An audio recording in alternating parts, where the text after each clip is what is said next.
All right, what's up, guys? Good morning, slash afternoon slash night, depending on where you're watching this from. Hope you guys are doing great today. Today should be a pretty fun stream. I don't know how long it's gonna be, but there is gonna be absolutely no gameplay today.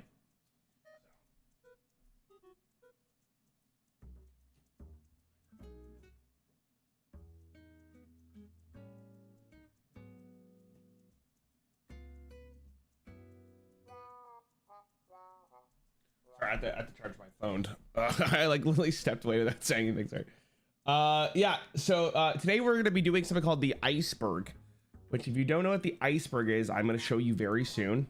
It's actually a pretty fun experience. How did you guys like the mini set yesterday? Anything spicy? Anything cool?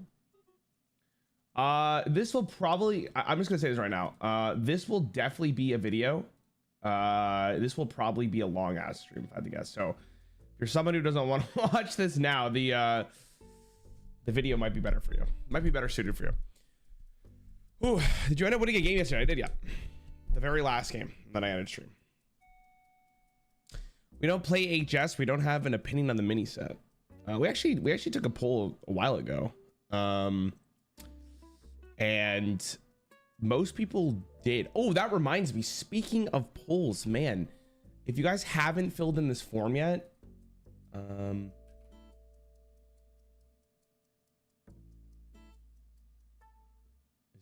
this the form? Fill this form. Fill this survey.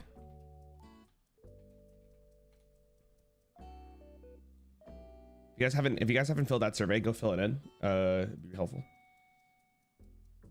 Because I'm gonna need it for tomorrow.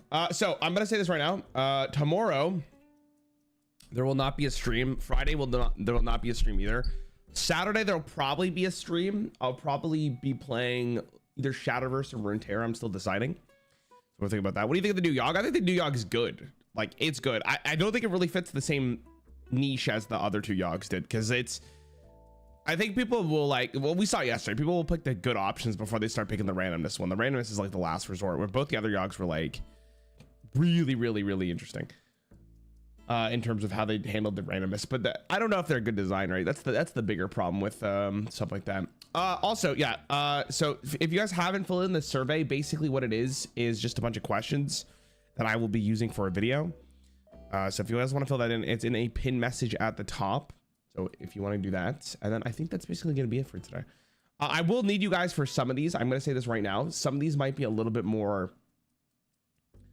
I may not know all of these, if I'm going to be honest. That's the issue. The issue I'm going to have. Some of these are like weird. All right. Anyway, so let's talk about this. So if you guys don't know what an iceberg is, I'm going to show you what it is. This is basically what it looks like. I'm going to full screen this and like zoom in here. Zoom in like this. I think this is good. What does this look like on my screen? Yeah, maybe I move myself a little bit over. Okay, so if you don't know what an iceberg is basically at the top is the stuff that is most people would know if they have played or heard of Hearthstone. But as you get deeper, you get into the ones that people probably have never heard of before. And for some of these, I'm gonna have to move my camera slightly just because I'm gonna probably get in the way of it because I can't zoom all the way down.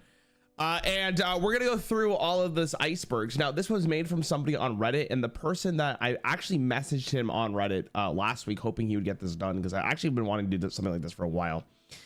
This guy was nice enough to basically send me a full list of everything in this stream, I want to say. Or everything in this iceberg. So if I don't know something, which will be interesting, we have a reference for it. But I'm gonna try my best to kind of explain it and show some, like, I don't know, some picture of it or something, just so people get an idea of like what is actually happening for each of these.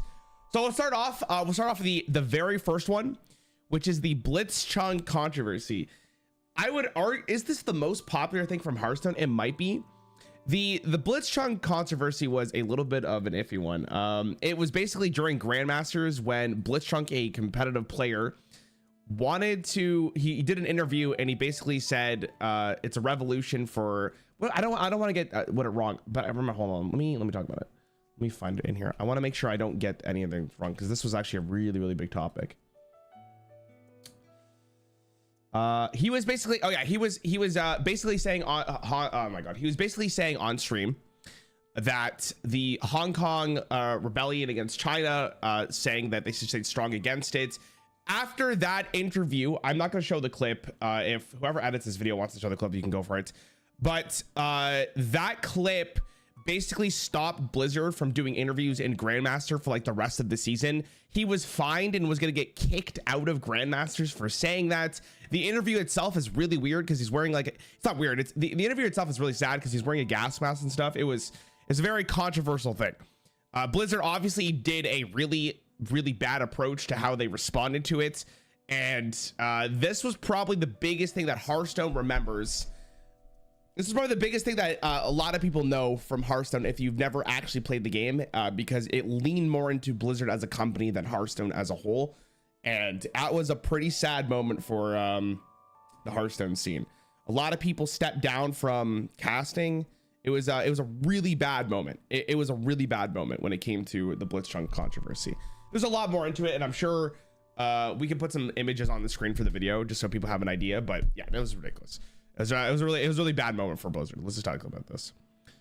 Chat isn't showing up on stream. I believe it is showing up on screen, but I'm actually gonna hide it, just so it's on the way of what people want to see. So actually, no, I'll be all right. Okay, so let's start with 3 wins equals 10 golds in the old Blizzard system. Oh my god, this was, I guess I'm gonna search these so I have these 3 wins,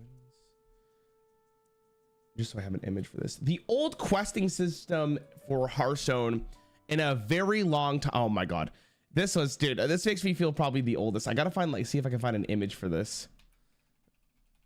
Do we have it? I don't know if I'll be able to find it. Oh yeah, I can. Let's go. So back in the old Hearthstone system, before they updated the new quest system and the new tavern pass, you used to be able to get 10 gold for 3 wins at a cap, I believe, of 100 gold. I feel like if you won 30 games in a day, they would cut you off. You no longer have that until the very next day. This was basically there to not only supplement your gold, but also kind of give you another reason to keep playing Hearthstone throughout the day. This was in the game for a very long time. And when the battle pass changed over and we got a brand new quest system, they actually took this out because of the way that you actually got gold now. Rather than getting it through only quests and the wins, you get it through experiences. This is archaic. Like, if you remember this was a long time ago, and this was a pretty rough system. Babbling Book. Oh my god, that's an absolute banger. Babbling Book. All right, we're gonna watch this because it's a good moment in Hearthstone history, so we will put this up. Give me a second.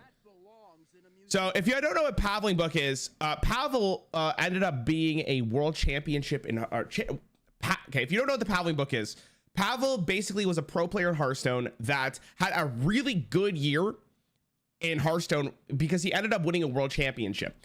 And one of the games he won was because of the Babbling Book card, where it basically, because of RNG, kind of won him the game. And we'll watch it right here. So to give you guys some context, Amnesiac knows that there is absolutely no way for Pavel to answer this Malagos. And if this Malagos ends up winning, or if this Malagos ends up living, this game is basically over. There's no way that Pavel even has a chance to come back. And on top of that, if Amnesiac wins this game, Pavel is out of the tournament, out of the world championship. But fortunately for him,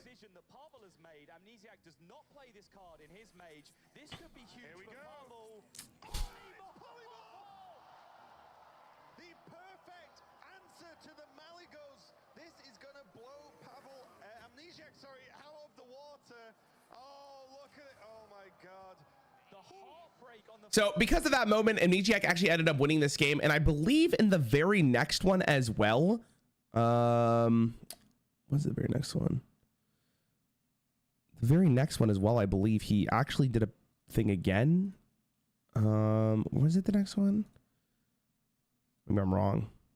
Anyways, Pavel ended up winning this match, and then he ended up winning the world championship. It was an absolutely ridiculous moment, and I feel bad for Amnesiac still to this day because that was absolutely horrendous. But it really showed Hearthstone RNG at the time. So that's basically what it was. I'm sure we can find the other one if it's there.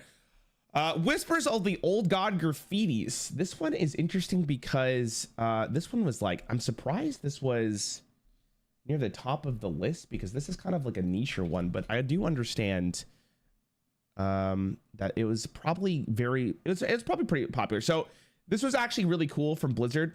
One of the things they decided to do was during the Whispers of the Old God expansion, in real life, they made like paintings across a city. I think it's in California, but like there's this is a good example, right? They did Yogg on the side of a building for like hype for the new Old God expansion. It was actually really cool. There's a bunch of them. I'm not sure if I can find all of them now, but there's a ton of them that just had like a bunch of big art on side of buildings. I don't know what this one is. I think this one's like Yasharaj, but it was kind of cut off.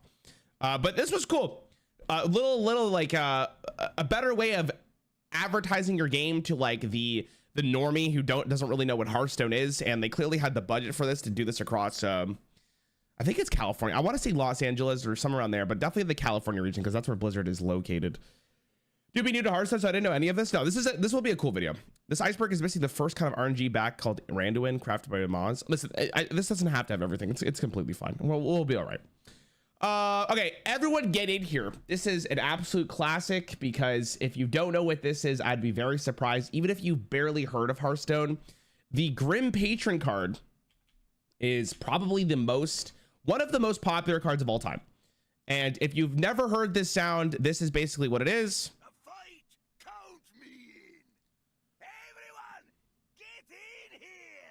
Pretty simple. Every single time a Grim Patron would summon, a Grim Patron would say, everyone get in here. It was a very iconic back in 2015 before the deck was nerfed.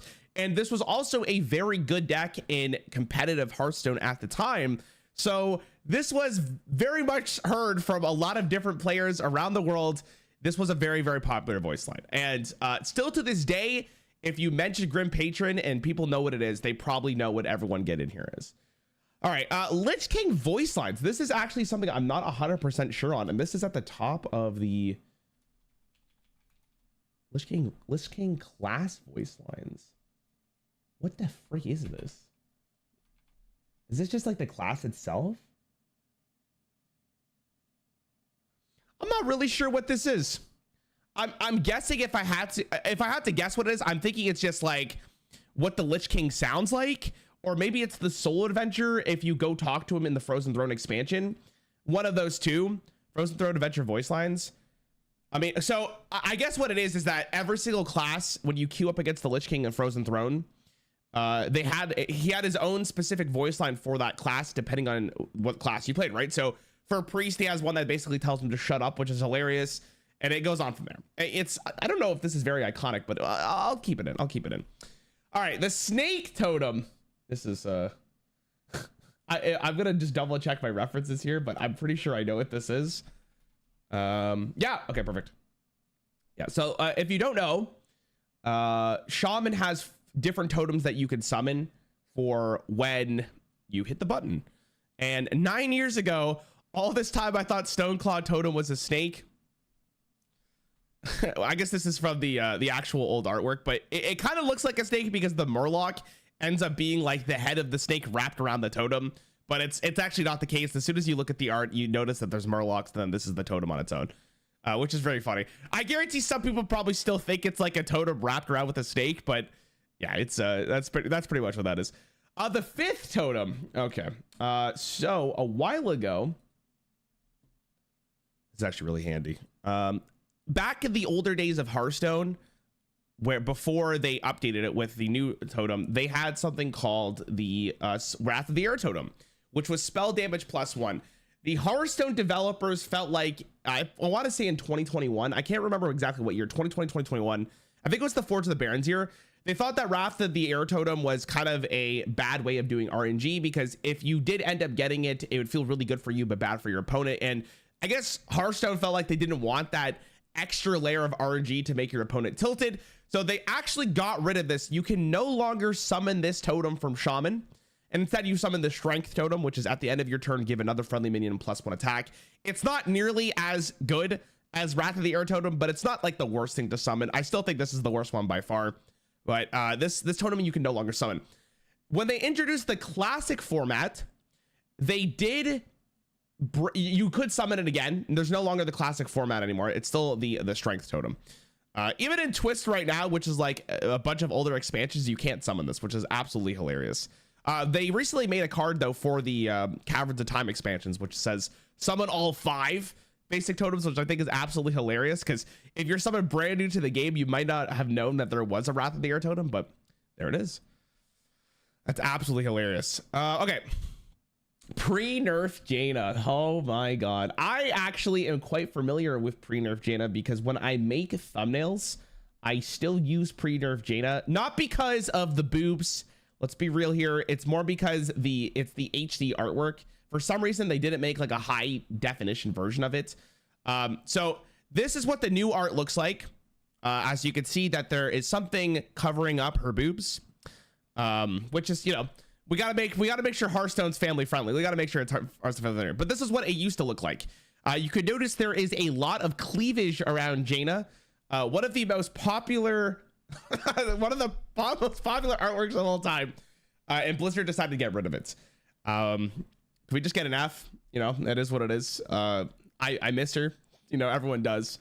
Yeah, that's basically that's pre-nerf Jada. Not actually any nerf to the stats or anything. Just her tits are gone. So that's basically what it is. Worgen Greaser buffs. Okay, I hope this guy actually has. Nice. Okay, so if you don't know about Worgen Greaser, I gotta actually let me get this card here, because this card's actually pretty fucking funny. Cleavage in my card game? Sexual people in my card game? What the fuck? All right, if you don't know, Worgen Greaser is a card that was released, I want to say, in Old Gods? Mean Streets of Gadgetzan, sorry. So when this card was first released, it was added as a 4-mana 6/3, and as you probably know, the card was absolutely unplayable. Hearthstone, for some reason, during the patch notes of Voyage into the Sunken City, decided to buff it from 3 mana to 4, or 3 health to 4, sorry. And this card, even though it was a wild only, it still didn't see any play. No one wanted to play the Worgen Greaser. It's absolutely hilarious. With the addition of the Caverns of Time expansion added to the Twist format, they decided to make it a 6/5. What the hell just happened? They decided to make it a 6/5. Why does it do this? I hate the way this looks. They decided to make it a 6/5, which is absolutely hilarious. Now it's actually a pretty good stat line, which begs the question, what is a vanilla stat line that would see play in Hearthstone? A 4-mana 6/5 is actually pretty good, but it's still, I don't think really sees play in Wild whatsoever. And basically the meme at this point is the Hearthstone team will continuously buff it until the card does see play. And it's obviously being compared to the actual GOAT of Hearthstone, Boulderfist Ogre, which only has 7 health. So at the rate that the Worgen Greaser is getting buffed year by year, in the year 2025, the Worgen Greaser should be a 4-mana 6/7. And we'll have to wait and see if this actually ends up being the case, which is it's so stupid. All right, Silverback Patriarch, Silverback Patriarch power creep. I don't know if the wiki is going to show me this, but basically, whenever a new 3-drop, this is Silverback Patriarch, if you don't know. This is one of the OG cards in Hearthstone. This has been in the game since Classic.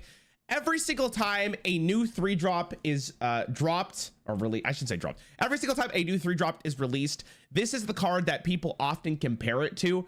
As a 3-mana 1/4 taunt and a beast, it's just not very good. Even in Classic, this card didn't actually see a ton of play. But I'm pretty sure if I scroll down into the wiki, it has like a comparison, does it? It does not. Okay, I'll have to find some. Just to show you some power creep, by the way. This is what it was back in 2020, or this was what it was back in 2014. They recently dropped a card in 2023 called Barrels of Monkeys, which is basically 3 Silverback Patriarchs for 2 mana. But if you go look at Hearthstone history, and I'm sure in post we can add this, There is a ton of cards that you can compare Silverback Patriarch to that are absolutely just power creeping the card out of its world. And yet Silverback Patriarch still is defined as like one of the, I want to call it an old god of Hearthstone just because it's hilarious. It's pretty funny. This is a card that's been absolutely decimated. You can go look at 3-drops. This card was basically power crept like with the first expansion with Spider Tank. It's absolutely hilarious. Stonehill Defender is probably the best example. Yeah, I'll just show that one real fast. This was what? So Stonehill Defender was added in 2017. So this is 2017 power creep on the card. Imagine what it is now. And it keeps on going. It's absolutely hilarious. Okay, WoW TCG. Wow, this is the popular. All right, well, before Hearthstone was introduced to the world, there was basically a WoW TCG. I'll just show you an example of a card. This was actually designed, I believe Kibler helped design this card game. And a lot of the art that is used in Hearthstone from the early days was actually artwork from the WoW TCG. It plays kind of differently than what Hearthstone is. Hearthstone was a much more streamlined, better experience, and I don't think this game is really played anymore. I'm pretty sure after Hearthstone was released, this game kind of died. There is a video on my channel, by the way, if you want to see more on what the cards look like comparatively to Hearthstone. So it's a cool thing. But yeah, this Mukla artwork was used for King Mukla in Hearthstone. So that's what it is. Knocks out. Oh my god, this is an absolute, this should have been at the top if I'm gonna be honest. This is it. Knocks out is basically when Naxxramas was released. This wonderful adventure called Curse of Naxxramas. I believe this is a World of Warcraft meme first, but the real idea, the real meme from this entire adventure was that when Nax was released, everybody in Twitch chat was just writing Nax out Pog or Nax out, and it kept being a meme, especially because the way that they released the adventure was a week by week thing. So rather than only dropping an entire expansion, they would do it week by week and you get a specific amount of cards. So every single week people would be like, Nax is out, Nax out Poggers. God, it's just this is probably, if I had to rate like memes for Hearthstone, this was a tier S meme. It is still relevant to this day. And funny enough, actually, what was the was it Return to Naxxramas? Was that what the expansion was called? Hold on, I believe it was. Yeah, Hearthstone dropped an expansion recently at February 14, 2023 called Return to Naxxramas, and the meme still lived on because people were like, Nax out. It's a pretty iconic meme when it comes to Hearthstone. Rope Coach. Okay, I am praying to God he has the story for this. No, he doesn't. Okay, I'm gonna try to find it for you guys. Give me a sec. Okay, so Rope Coach. I'm sure there's a video here. Yeah. Okay, so we'll just talk about this. Okay, so if you guys don't know who Life Coach is, Life Coach used to be a competitive player for Hearthstone. He was actually really good at the game. But one of the problems that Life Coach had, well, it's not really a problem. It's not like he was doing anything wrong. It's more like playing against him could be a little frustrating because he would use his entire turn, and that's where he got the name Rope Coach. So as you can see, this is turn 2, and he's just looking at his hand, for the record, and you can see that he's still looking. Trump leaves his chair because he's like, what is he doing? It's only, sorry. Let me do this again. So he's roping, it's turn 2. Trump's like, what the hell is he doing? I can't believe this. It's only turn 2. He's still roping, by the way. You can see the rope that just came out. And he's still roping. He roped his whole turn to play a Fiery War Axe, right? And this isn't the only example of Life Coach doing this. He did this in a lot of tournaments. And again, it's not like it's a negative.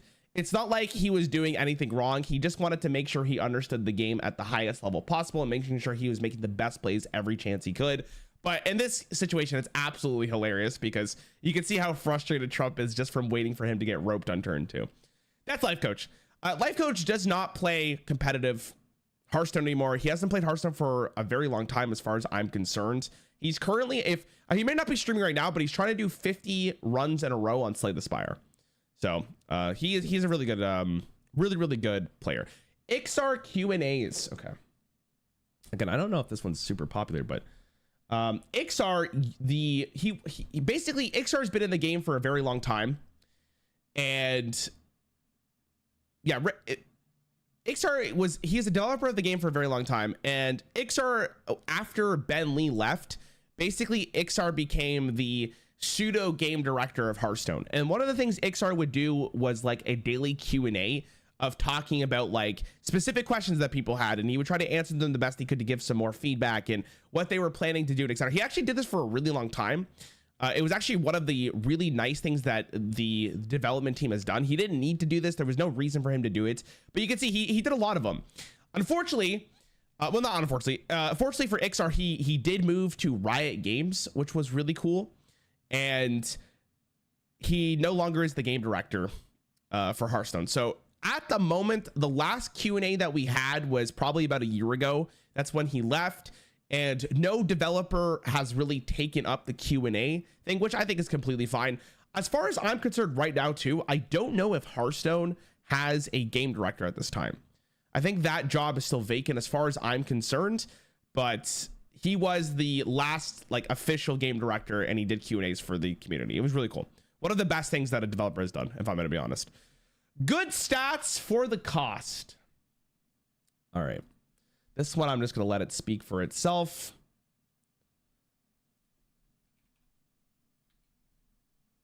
Hold on, I just got to load the card. I hate the Hearthstone website so much, man. It's like, bro, just do better. Okay. Basically, to speak for itself, it's very simple. This card was one of the OGs in classic Hearthstone, and if you played this shit in Arena, for example, it would be pretty annoying to deal with, because a 6/7 for 6 mana was not a bad stat line, and the flavor text is literally me have good stats for the cost. Since that day, we barely got to meet Ogre. He has been an iconic meme in Hearthstone, another tier S meme when it comes down to it, and he is still referred to till today, as you saw with the Worgen Greaser from earlier. Absolute classic. Larger and larger men. Oh my god. All right, this one's pretty simple. I will pull up the YouTube video for this one because I don't think I need to be the one to say it. But if you didn't know, I'm gonna say if you didn't know for a while, by the way. If you don't know who this is Day 9.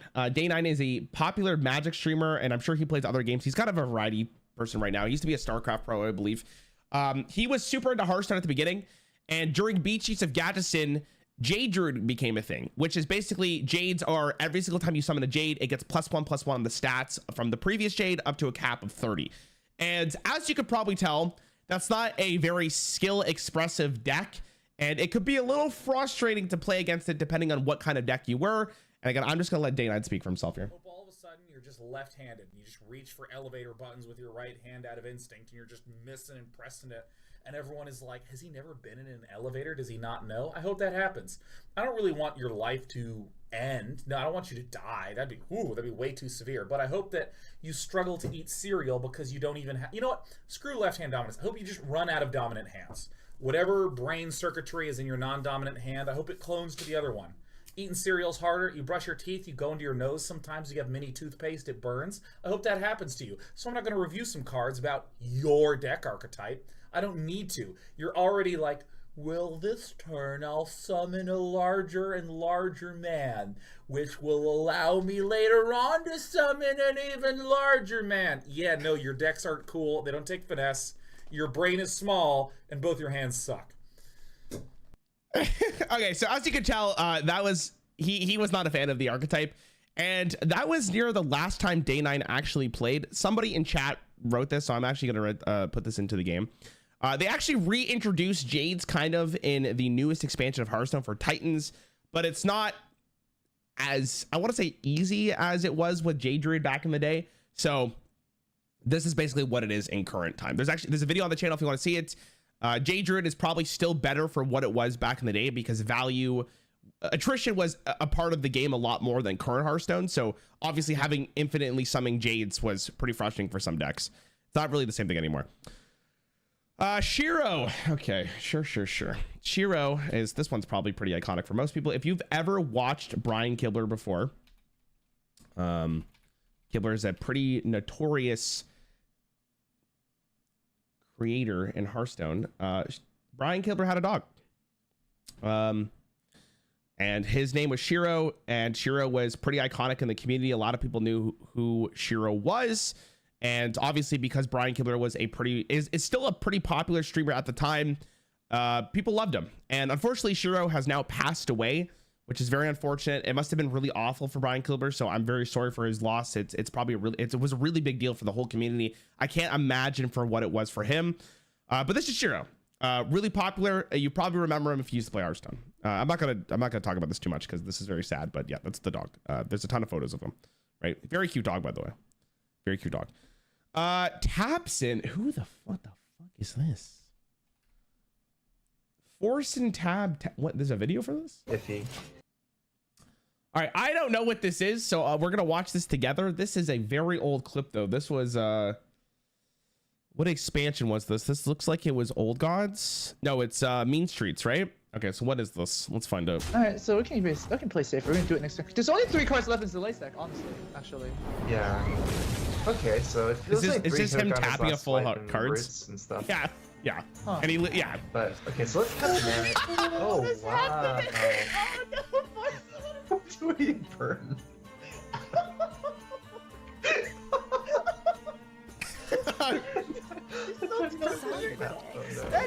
Oh no! Orson, come on!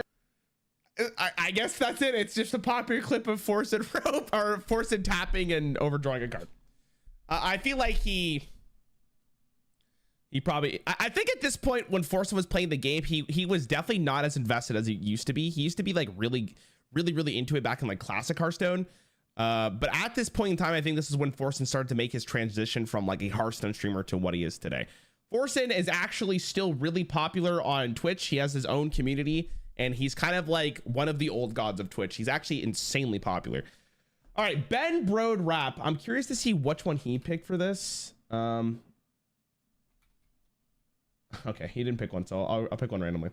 If you guys don't know who Ben Brode is, I would be very surprised because he was the first game director to he was the first game director for Hearthstone. He is the reason why Hearthstone is here today. He did a really good job of designing the game.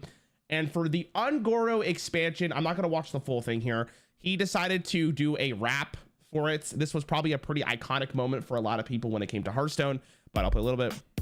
Well, actually, I don't want to get DMCA'd. All right, we'll do a little bit. Scared, my name is Ben Brode. I read a thread on Reddit and it said that I should sing an ode. Okay, there you go. That's basically what it is. Ben Brode just did a rap for Ongoro. I think he did more than one rap. I just don't want to get DMCA'd, so we won't be listening to today. Okay, next on the list, where was I? Ben Brode rap. Blizzard Jail. I'm curious to see what specific instance he was talking about. Okay, so yeah, this is just Disguised Toast. Basically, if you don't know who the frick Disguised Toast is, he is, by the way, arguably the most popular streamer that has ever come out from Hearthstone. He used to, way back in the day, he used to basically find bugs in Hearthstone, and some of the times he would like utilize it. And I remember one of the times he actually found a bug and Blizzard like banned him because they were like, what the hell, you can't show these bugs to your players.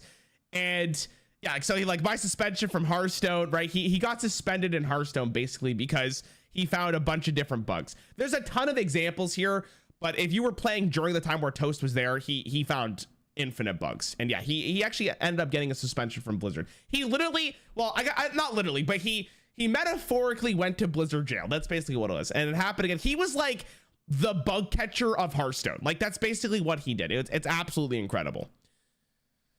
A card back. This is actually something I don't know. I'm learning here too.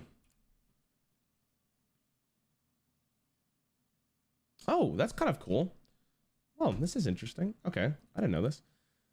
The Ixar card back basically was, I'm gonna see. Okay, so this is what it was. This is what the card back looked like. And you missed a few. Did I? Where? Oh, I missed these two. Okay, I'll go back. Sorry. My apologies. Sorry. Yeah, you're right. I went down a list. I completely. We'll get these two after. Okay, so if you don't know Hakarkara is a card in Hearthstone, I believe, based on something in World of Warcraft where you will like spread a disease. I don't know much about World of Warcraft lore, but based on the card, What the card does, which I will just pull it up just so we don't have any confusion here, unless it's just on this page. That'd be very nice. Oh, it is nice. Okay. Oh, nice ads. Okay, perfect. Let me just zoom in here real fast then. I hate websites. Dude, fuck websites in the current year. You know what I'm saying? I'm just going to pull it up here. So this is Hakar.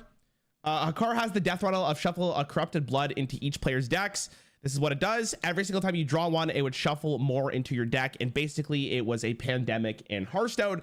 And I guess it was a pandemic in World of Warcraft. So basically they embodied the disease as a Hearthstone card. This is actually a really, really, really good card in terms of design and flavor. I really liked it. It was one of the most fun things that we got to play with. And Blizzard decided to make a card back for it. And the way that you got the card back for this is if you played against somebody who had this card back. And based on what this person said to me, within hours, almost every account had this card back, which was absolutely hilarious. So if you do not have this card back, that means you never contracted the Hakar disease, and you are a pure Hearthstone player. That's basically what it is. Okay, Crip's button. I'm sorry I missed this. You're right. I did miss it. Crip's button. Very easy. This is actually a pretty iconic moment in Hearthstone. We'll talk about it. So before we even watch the video here, if you didn't know, what Crip would do is he would open an absolute monstrous amount of packs every single time an expansion would drop. And I'm talking like, you may think like 100 packs is a lot. My man's opening like 1,000 packs for Hearthstone expansion. This is on top of Arena and the packs he just naturally earned from the game. He opened a lot of packs, and he kind of had a lot of dust in his disenchant button. And I remember reading an interview about this, that if he did this earlier, he would have crashed the servers of Hearthstone because they were not prepared to do that. But luckily, when he decided to press the button, it didn't actually crash the server. But I will show you what exactly happened. I'm not going to watch this whole video, but I believe, well, we'll just watch, right? Look how much dust this is. Imagine having this much dust. Anyone else's game? Oh, sorry. Hold on. I missed it. Everything. What did he do? That figure, you know, let's just hit the button. Why not? And I try to milk a few followers out of the deal. So thank you for helping that. And now we're going to press the button. So yeah, anyways, he hits the button. True. He hits the button, and for about, let's just say like a minute or so, it goes on, and then his game crashes. Oh. He relaunches it. Well, I guess it went through. There we go. And you could see in the, hold on, before it zooms in, you could kind of see in the bottom here, even though YouTube's going to cut it off, he actually ended up getting all of the dust. Well, I guess it went through. There we go. And yeah, that's pretty much how it goes.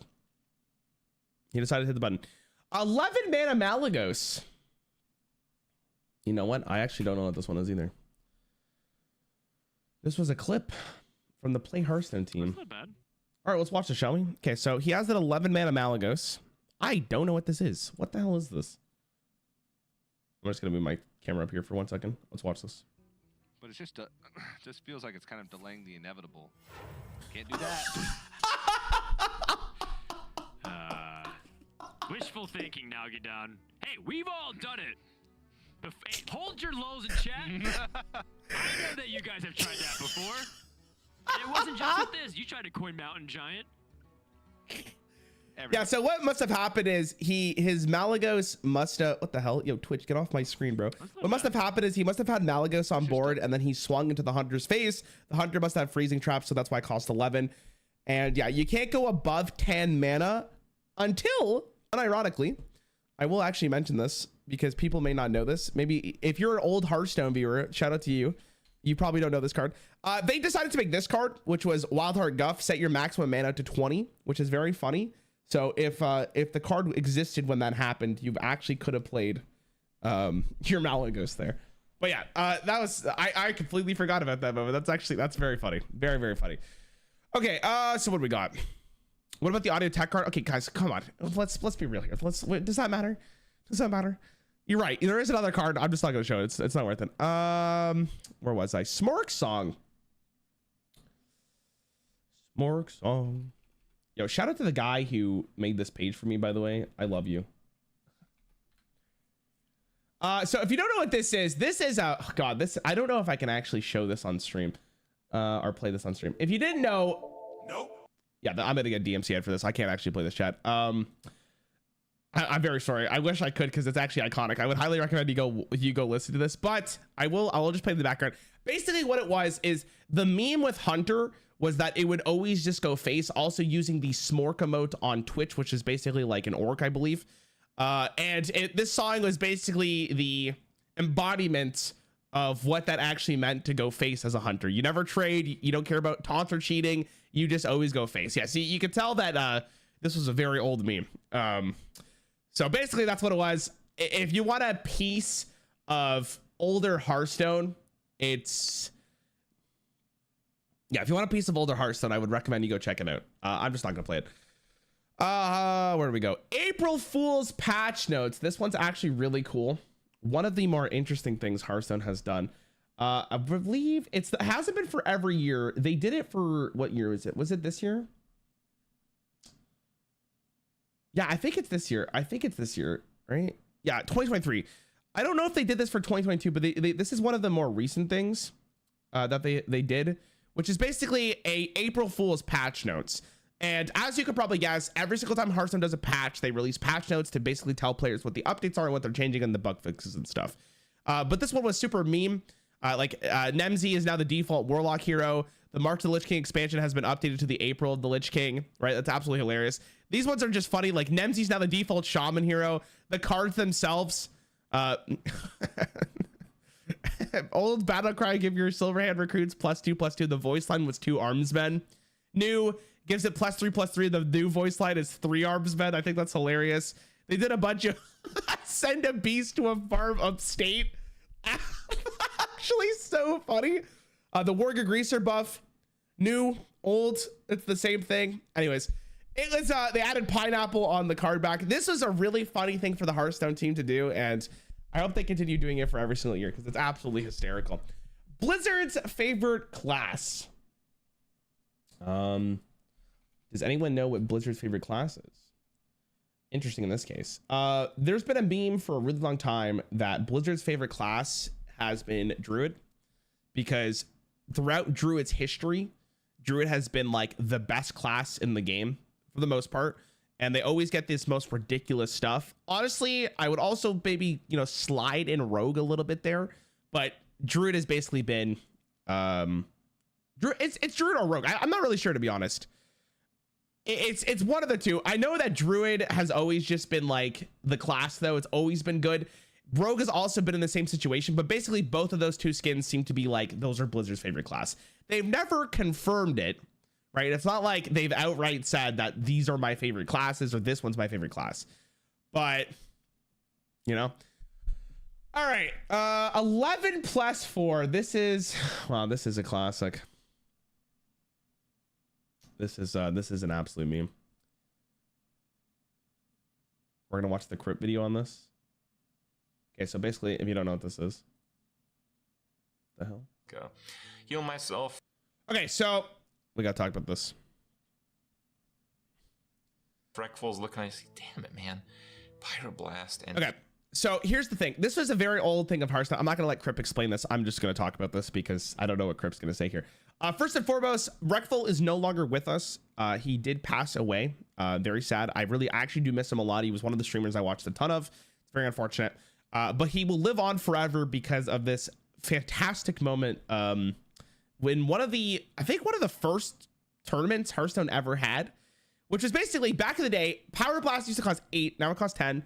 Frostbolt still costs 2, and he has a Kobold Geomancer on the board, which gives him his spells +1 damage, which means he does have lethal on board, right?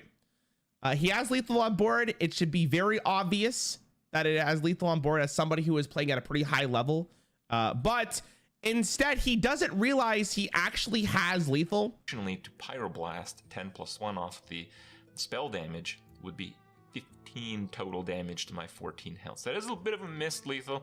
Yeah, so he decided to he does that, and then he it's unironically he ends up losing the game because Crip out heals him.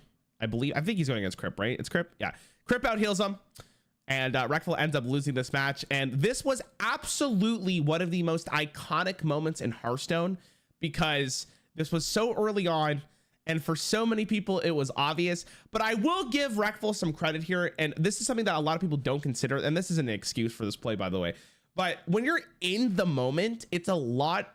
Sometimes you just don't see stuff, right? And it's much easier from a spectator point of view to just see some stuff. Like, but, you know, this one was tough. This one was very, very tough. This is a tough meme right there. Also, there's also that. Oh, I don't want to do that. One more. There's also this, and I have to show this. Oh, okay. I'm gonna show this just because I think this is also a really funny moment in terms of something he got on his stream donations afterwards. So this is, oh wow, this is from the daily. Wow, they said goodbye. RIP. Anyways, I'm not gonna play it because he's playing music, but basically this was a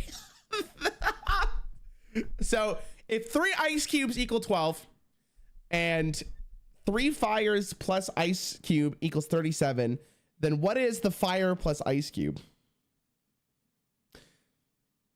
I'm gonna let you figure that out. But I will show you. I believe he slams his desk, right? Like when he realizes it.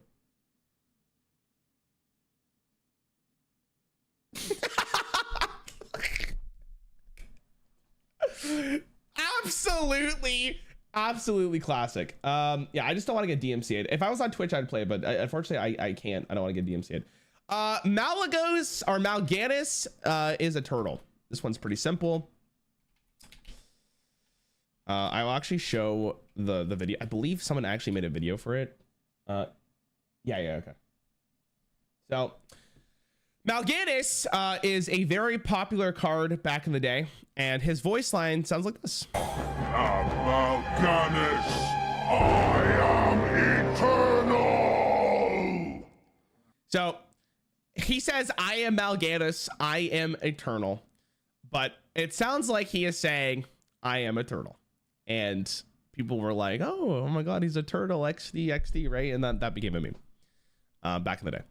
Yeah, that is basically, so at any point above this red line, this is probably something you have heard of if you've played or you've interacted a little bit in Hearthstone. This is what it is. Now we're gonna get to the point where you probably don't know this as often.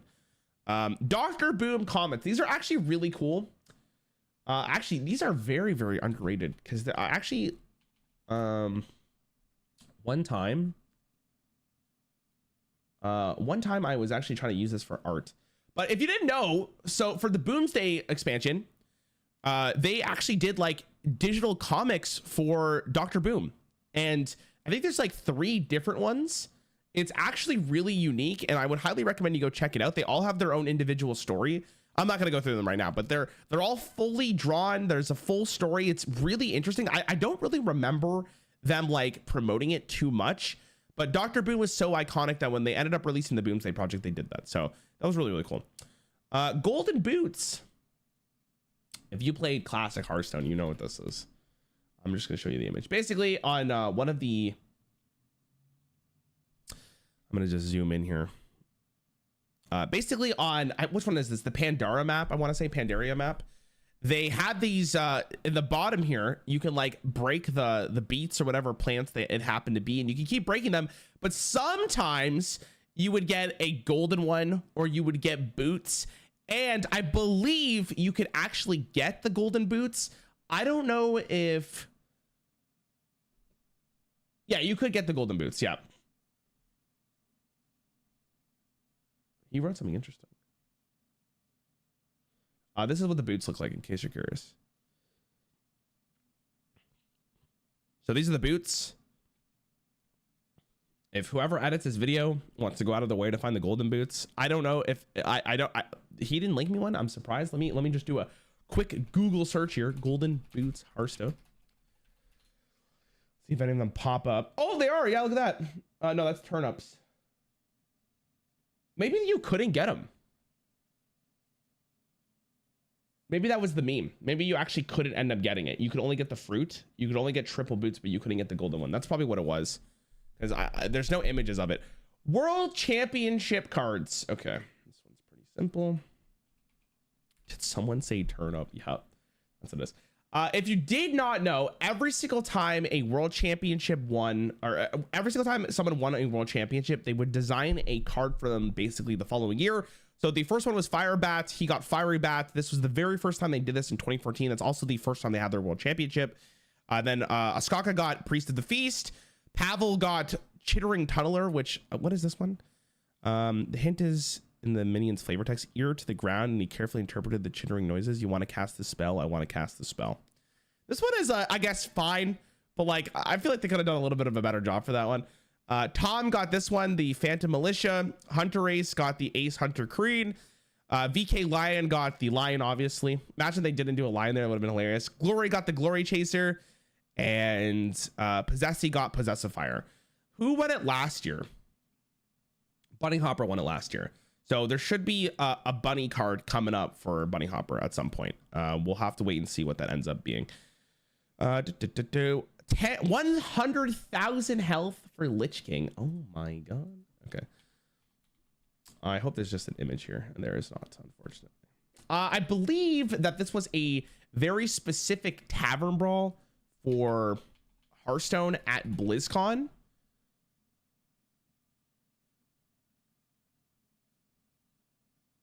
I'm just trying to see if we have like an image here. I guess this is what it's gonna be. Yeah, so this was at BlizzCon. Let me just move my camera real fast so you guys can see. But yeah, when you load in, the Lich King had too much health. Let's play this. I don't know if he actually beat it in the end. He might have, to be honest. No, I guess he lost, right? Yeah, he just kept on losing. I don't think you could actually beat the Lich King here. I think it was just like a big meme, and he had so much health, dude.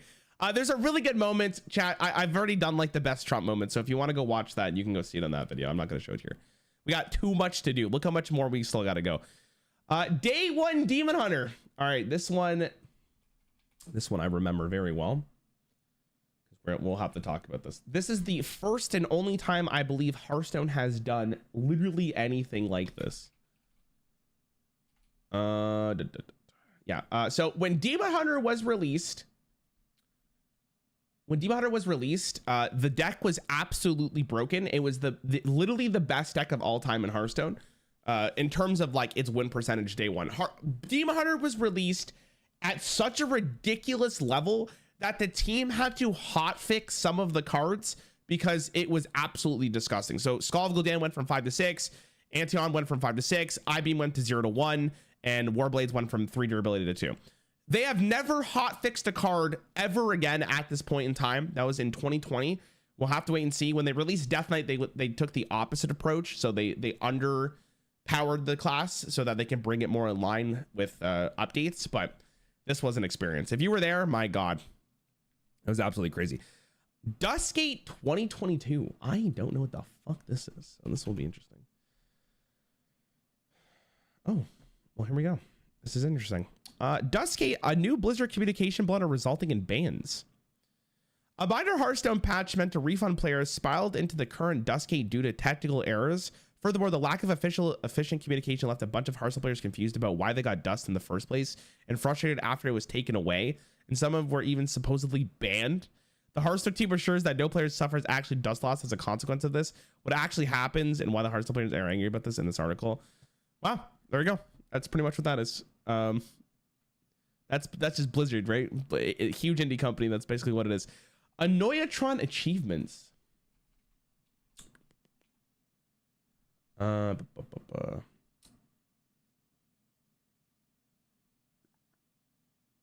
not gonna look them up, but basically there are 2 achievements that are really annoying to get. Actually, I should probably mention this because people may not know this. Hold on. I'm just gonna show people just in case they don't know. Overwatch. Oh my God, an anniversary. Holy poggers. That's so cool. Wow. Gather round, everyone. The fun's about to start. Sorry if that was very loud. All right, if you didn't, what the hell? Oh yeah, they're changing the tab roll. If you didn't know, in Hearthstone there are where are they? Their achievements now, they're basically, they don't do anything. They're just for like clout, I guess, or just fake imaginary internet points. And 2 of them are very annoying to get because they're based on Annoyatrons, which is the first one requires you to lose to an Annoyatron attack. The other requires you to finish the opponent of the game with an Annoyatron attack. Both of those are extremely difficult, or can be extremely difficult. Also, one thing I don't like about achievements, and I'm just going to talk about it real fast, is that if you're going for an achievement and then your opponent concedes the game, you don't get the achievement, right? Which is it's just awful because sometimes you just can't do anything about it, right? It is unfortunate.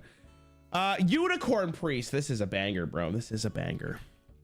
Some of the achievements do good packs. Fair enough. Most of them are useless. Oh my god, look at that. So this one's actually hilarious because it went on r/out of the loop. And basically what it was is that Priest, I forget what expansion it was. What expansion was it, chat? I want to say One Night in Karazhan is where it was, because Blizzard released, hold on. Purify. So Blizzard released Purify in One Night in Karazhan, and this card still makes me laugh, but it did end up actually seeing play at some point, which is very funny to me as well. But during the time where people were like, wow, Priest is so bad, it's the worst class in the game, Ben Brode, again, the game director at the time, tweeted that many people took to mean that there were, something that many people took to mean that there was a strong Priest deck that hasn't been discovered. Basically what he said was, he said that people just haven't found the unicorn Priest deck to actually just break the game wide open. And basically it never happened, as far as we're concerned. And how could it happen when they printed a card like this at the time? And it became a meme. That's pretty much it. That's Unicorn Priest. It's pretty I wonder if he still gets memed on from that, but yeah, that's pretty much what it is. Glue Bacon. What the fuck is this? A lot of these I don't even know. Glue Bacon, some common glitch where the menu text would glitch out and various menu items would be replaced with various nouns in glue in all caps. Oh, okay. So it's just this again, another, honestly, the number one here should have been a small indie company, Blizzard. But Glue Bacon. There you go. There's an image for it. That's what it looked like. So rather than showing the actual name of the mode, which should be Battlegrounds, it kind of just broke it and it says Glue Bacon. Okay. You did it, Snow Flipper Penguin. You did it. Hold on.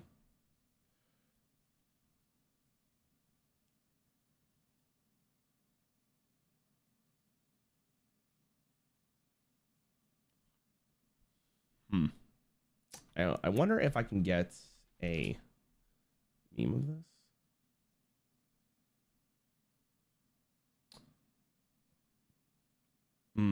Okay, well, basically to talk about it, Snow Flipper Penguin was like, I mean, we already had Wisp in the game, so they decided to make a 0-mana 1/1, and there was another 0-mana 1/1, I believe, at the time. This one's a beast, but this card was absolutely useless for the most part. But when a card called, I should have these ready. When a card called Mark of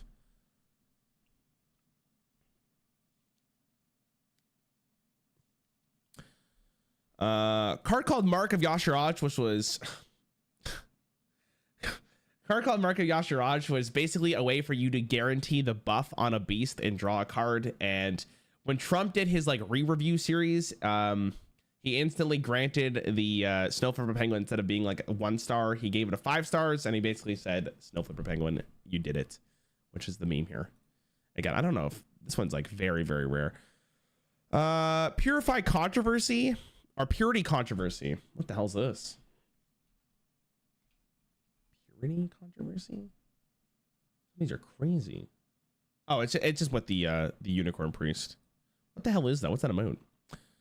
Hey Ray, hey chat, Rarran, you're looking handsome today. Thank you, Sky. I appreciate it. Maestro Refund Controversy. Oh baby, this one was spicy. This one was a real spicer.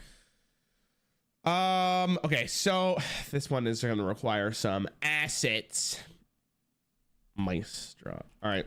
one of the coolest cards Hearthstone has ever printed is this card right here, which is a 2-mana 3/2 for Rogue. You start the game as a different class until you play a Rogue card. This one was really cool because it was probably, I want to say one of the, if not the most unique thing they've ever done in the game. Like I can't think of a card that's really done anything as unique as this card. It was really cool when they released it. But because of this card, there was a weird interaction with chat. What's the card called? What is it? What is that card called? The one that got mana reduced when you, yeah, the Null. Thank you, Ice. Thank you. Yeah. So this card was really good with Maestra because what would happen is every time you drew a card, it would reduce the cost of this. But they changed it so it says cost 1 less for each non-rogue class card added to your hand, which means that you could no longer use the Maestra interaction to actually make this card playable or as playable. So when they decided to finally nerf Wild Paw Null to what it was, people thought that this card should also get a full refund because you crafted this card specifically because of this interaction. Now, did Blizzard give people a refund? She, however, didn't get a full refund. Players were angry and a massive online discussion inflamed. Half the player base was angry because it was a similar half the player base was angry because it was a similar situation to the Leper Gnome nerf controversy. The other half was smug because Maestra rogues were tier 1 for weeks due to this unintended interaction. They didn't give dust. Classic Blizzard, am I right? So people were obviously kind of upset about it. Yeah, that's pretty much it for that one. Succubus. All right, this one is just like this one is just like the Jada one from before. So this is a card, if you played classic Hearthstone, you remember what this is. This is Succubus. This was a card actually in the game. Blizzard decided to remove this card from the game, and instead they just added this card into the game. Which is Fellstalker, which if you're for those of you who are paying attention, it is absolutely just the exact same card. There is no fundamental difference between the two, except for this one has and this one does there's no full art, and this one does not. Boo, yeah, you horny bastards, I know. But yeah, Blizzard removed it. People were like, why? And it brings up an interesting question of like, do you want your children's card game to have sexual aspects of it? I don't mind it. I'm sure other people do. It's a discussion for the philosophers among us. Heal Zoo. Okay, cool. This one's really interesting. Heal Zoo. Lord forgive me. Okay, I'm not gonna, I guess I could pull it up when it was Heal Zoo. Deck list. The Heal Zoo lock. What it was? Yeah, okay. Basically, during the time of, I think this, 2018 was what? This was Witchwood? Witchwood, I believe this is where it was. A deck called Heal Zoo was introduced. It was because of this card right here, Happy Ghoul. Cost 0 if your hero was healed this turn, which people didn't think that it was going to be that good because it's like, oh, it's basically just a 0-mana 3/3. But in Warlock, because there's a lot of ways to damage you with cards like Flame Imp, you could go Flame Imp, coin into Voodoo Doctor, into double Happy Ghoul, and then you absolutely got rolled. This was a actually very surprisingly good deck to play, and it was pretty high tier if I remember correctly. But no one expected this card to see play. And also, it's really funny that in 2020 or 2018 that this card was actually seeing play, because this card was not good. Really cool deck, to be honest. It was very, very unique at the time. Shutterwalk on release, sure. I'm praying he just has the video for it, but if he does not, it's fine. I will get it for you because it's with Disguised Toast. Okay, let's just pull this up. Once again, our neighborhood-friendly Disguised Toast. Well, I guess everyone kind of realized this, but Disguised Toast kind of made this very, very popular. Basically, what would happen is the old Shutterwalk didn't really have a cap on animations. So when you played the Shutterwalk combo, which if you know what the Shutterwalk combo is, it's absolutely ridiculous. it would go on for years. Like it felt like almost years. And you can see how he's kind of making fun of it because, you know, 6.5 hours later, he's still waiting for the animations to be done. I believe like there was no cap on how much Shutterwalk would keep casting, because you just basically casted a bunch of Shutterwalks in a row, and it was up to your opponent to either be like, I'm gonna wait for this turn to be over, or to strictly concede. But I believe at the time when you conceded, you still had to watch all of the animations, so even conceding did not work against the Shutterwalk deck. And eventually the Hearthstone team realized that this is a big problem, so they made some fundamental changes to Shutterwalk.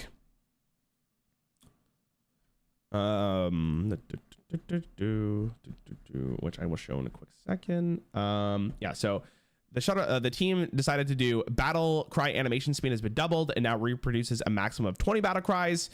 And then I think they decided that 20 was not enough, so they decided to bring it back to 30 battle cries. But before this change, this was here for basically a month, dude. Rough times from the Hearthstone scene. Also, at this time is when Benbro left the game. Coincidence? I think not. Also,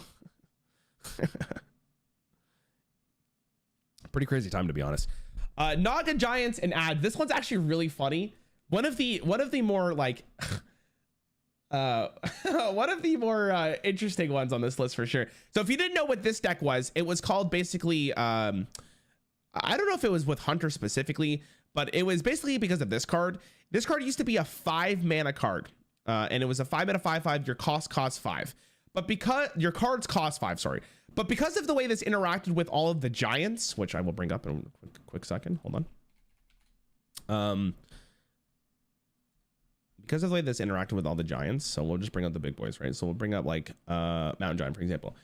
What this would do is instead of costing 12 and then getting the reduction, it would bring the giant to cost 5, and then the reduction would take place. And that worked with every giant. So that worked with Clockwork, it worked with Arcane, it worked with Sea Giants, it worked with every single one at the time. And Wild, as crazy as the game mode was being absolutely dominated from this card. This card fundamentally was just breaking the game because your opponent would play a shit ton of giants every single turn. Eventually they decided the way that they nerfed the card was they basically nerfed it to 8 mana. But the part that matters the most here, and I'm gonna see if I can find the actual ad. This is why this is more iconic than I'm leading on here. Yeah, there we go. Hold on, I gotta wait for Reddit to load, so give me a hot second. Okay. Wait, is it? Wait, what the hell? Where's the ad? I'm not giving up. Well, okay, I guess I can just do this. So some guy made a Reddit ad. Like, he paid to have an ad on Reddit, basically saying he will keep posting this ad until the card gets nerfed. And he did like a full list of what he did, and it was extremely funny. I guess because of the ad that he did, it ended up getting nerfed. I guess the Naga got nerfed because of him. So thankful to Jamie FTW for putting his hard-earned money on the line, so that card would end up getting nerfed. It's just when you hate something so much that you're willing to purchase an ad on Reddit. That's hilarious. Really, really funny. Okay, what do we got here? Naga Giant sacrificial pack on Jiraxis. Sure, this one's pretty simple. If he has a video for that, that'd be really nice. But let me see. Sacrificial pact. Okay, he does not, right? No. Okay. Let me get the wiki again.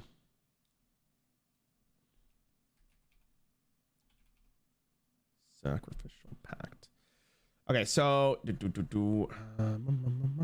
okay, so in classic, this is what this card read. Can I zoom back in? Yeah, sure. Sorry, I don't know why I did that. It was just kind of weird. Okay, so in classic, this is what the card read. It said, destroy a demon, restore 5 health to your hero. In the older days with Jiraxis, what you were able to do is if your opponent became Jiraxis, you were actually able to sack pack them and they would lose the game. And this was actually used in some tournaments, I believe, and it was just a fun little thing to know because it actually ended up mattering. When Demon Hunter came out, thanks a lot, Demon Hunter, they decided to change the card to this, which is destroy a friendly demon, restore 5 health to your hero. Listen, I don't know why they did this. I think that was a really stupid idea. But the reason they did this, I believe, is because they wanted to make sure demons were actually playable for Demon Hunter, because that was like one of the worst ways, one of the least optimal ways of playing Demon Hunter at the time. But on top of that, Warlock was one of the best counters for Demon Hunter at the time, because you just play this card and you get life back and you deal with their tempo for 0 mana. So they decided to change it. I still think it was a horrible change. Also, fun fact for you. This is another one for the old boys out there. And I will pull this up real fast. Yo, Sebastian, thanks for coming to me, man. I appreciate that. Thank you so much. You look great today, man. Nowadays, Jiraxis is no longer the same thing anymore. It's no longer a demon. It makes you just become a hero like any of the other hero cards in the game. So even if Sacrificial Pack was reverted, you can no longer sack pack Lord Jiraxis based on this. I think if Classic still existed, it would have been still available, but yeah. Diamond card refund controversy. God, this is one of the longest streams I've ever done, if I'm gonna be honest. All right, chat. This one's gonna be a little bit of a doozy for you. If you don't know, you stream when you check the doc we filled. It'll be for a video, if that's what you're asking.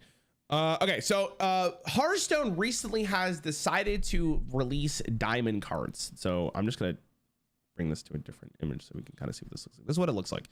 They're kind of like animated. They're like the tier above golden. In my personal opinion, I do like golden a little bit more, but this is what the card looks like.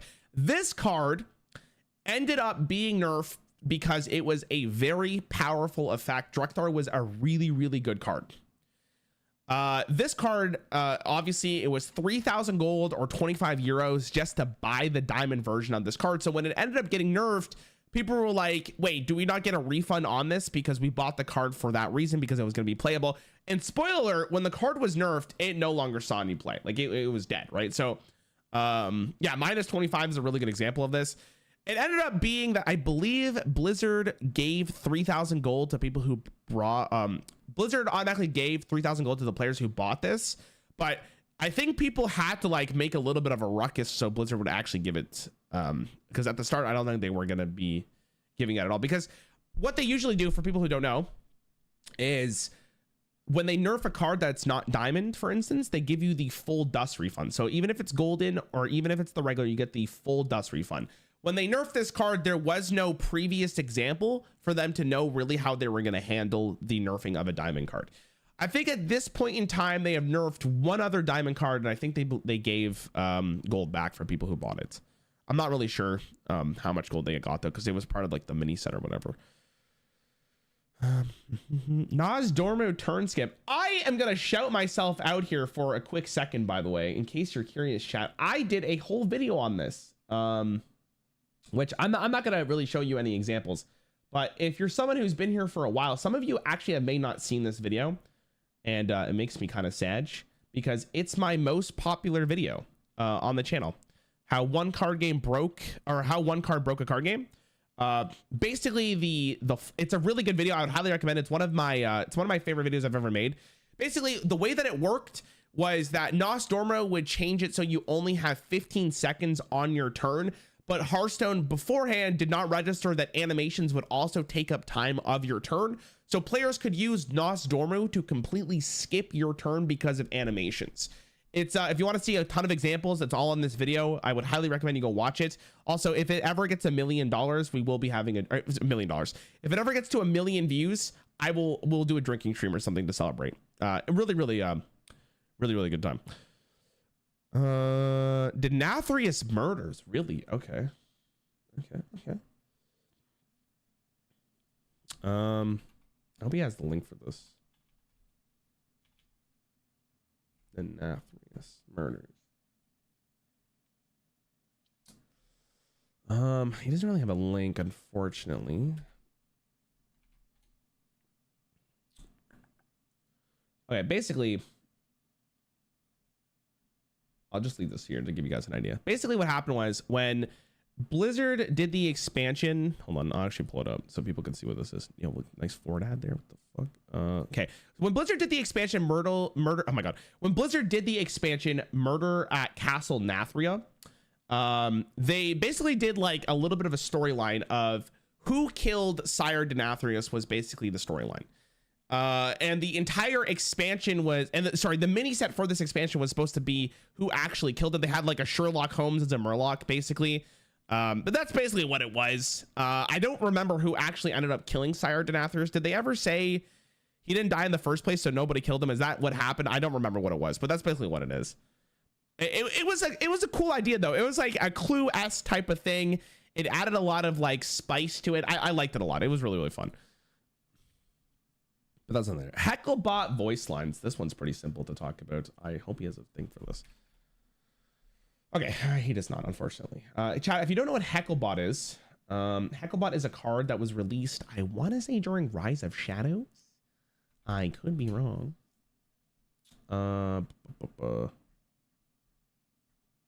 Okay, they don't have this here, so hold on. But who killed him? He was faking his death, apparently. Apparently that's what it was. I'm not really sure. Okay, so this is Hecklebot. If you guys don't know what this is, I was writing this from Rise of Shadow. Let's go, dude. Hell yeah. So this is Hecklebot. Hecklebot is really unique because it has the most voice lines, or most play sounds, I should say, of any single card in the game. I'm not sure if this is still the case in 2023, but at the time this card had so, like, you can just face me, you adult amateur. Right? It's face me, you egomaniacal Elec. Right? See? Face me, you ridiculous rust bucket. So he had a bunch of them. Unreleased sound. Oh, that's what he said. He also had a bunch of like attack sounds. Pretty cool idea. They didn't really do anything like this before, but that's what the Hecklebot is. Unreleased tribes. What the frick is this? I don't even know what this is. There was unreleased tribes in Hearthstone. Oh. All right. Let me pull up Hearthstone for this. Never paid attention? Yeah, it's something that you'd have to pay attention to. It was such a missed opportunity to not do a solo adventure about the murder. Yeah, I agree. Listen, I am fully with you guys when I ever read like they should do another solo adventure. I think they should. Also, I don't know. I tried sparkling water with caffeine today. That's what I bought yesterday. Kind of interesting, if I'm going to be honest with you. Let me just launch this up real fast. Come on in. Spend an evening by the fire. I don't know. Also, quickly, what's the tavern brawl real fast?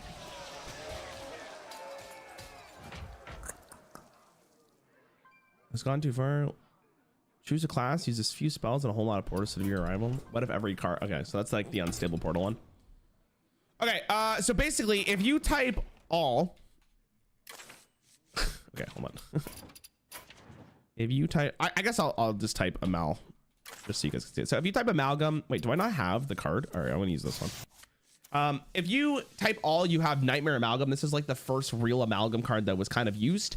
It's a 3-mana 3/4, but it has the tribe type all, which is really cool. But if you type like Beast, for example, this card will show up. Let me just find it. Let me find it. Where is it? This card will show up, right? Because it's an all type, right? But but that's actually a tribe in Hearthstone. So if you type like, is it Giant? No, it doesn't type. What's one that comes up? Hold on. Let me just double check. I want to make sure I don't get this right. If you type like Orc, right? Orc in Hearthstone, the amalgams actually show up, even though Orc isn't actually technically a legit tribe in Hearthstone. It also works with Elf, right? There's a ton of them. We'll never know if we will get a Orc or Elf tribe in Hearthstone. We have no idea, but that is something that, in case you did not know, what is this card, by the way? Hold on a second. What the when was this added into the game? Oh, this must have been recent. Okay. Anyways, that's basically the example of it. That's what it is. Nazoth reveal.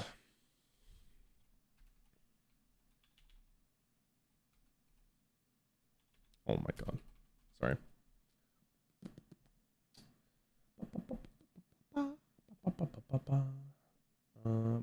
What is this?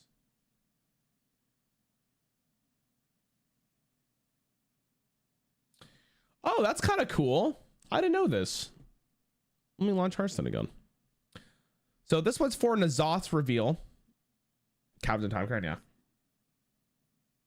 We're glad to have you here. You're part He of showed the me a pack of like magic 5 cards they put out for like $400 when people complained that they put out a message, sorry, you're poor. That shit killed me. Wait, what are you talking about? Who did? Why not just leave Hearthstone open? Because I don't want the background noise to be there. That's not a big deal. Anyways, so apparently this is what it is. I did not know this because obviously I'm not a World of Warcraft gamer, but N'Zoth's design wasn't actually first in World of Warcraft, but his first official appearance was this right here. It was for Whispers of the Old God. This is what N'Zoth looked like. They had to make him like an actual embodiment of what he was, and this is what he ended up looking like. That's what that is. I actually just learned that, so that's kind of cool. That's very unique. Okay, what is next? Mr. Bigglesworth. All right, I actually just did a short on this, so I'm just gonna pull up the short. Give me a hot second, chat. Give me a hot second. Same as Yashiraj? Oh, really? That's interesting. The more you know. Okay. Did you know that you can get... Okay, so this is Mr. Bigglesworth, who is actually not a real card in Hearthstone, but it's Kel'Thuzad's cat. I'm just going to leave this open. Basically, if you go into Curse of Naxxramas and you play Animal Companion, rather than getting Huffer, Leok, or whatever the hell the last one is, Huffer, Leok, and I can't remember, Misha, you actually get this card instead for some reason. That's pretty much what it is. It's kind of cool. You can actually kill him with it. You can interact with it and everything. It's really interesting. I don't know what happens if you try to kill him, but there is a voice line for Kel'Thuzad as well if you do it. It's kind of a little unique Easter egg that a lot of people probably didn't know. Battle Pass first release controversy, dude. I'm gonna be honest. This one should have been near the top as well because this one was a really big moment for Hearthstone. Who was there for that, chat? Oh my god. I am gonna...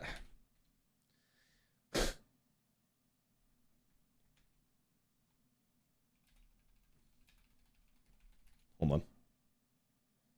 I'm just gonna show this video because this is probably... No, not this one.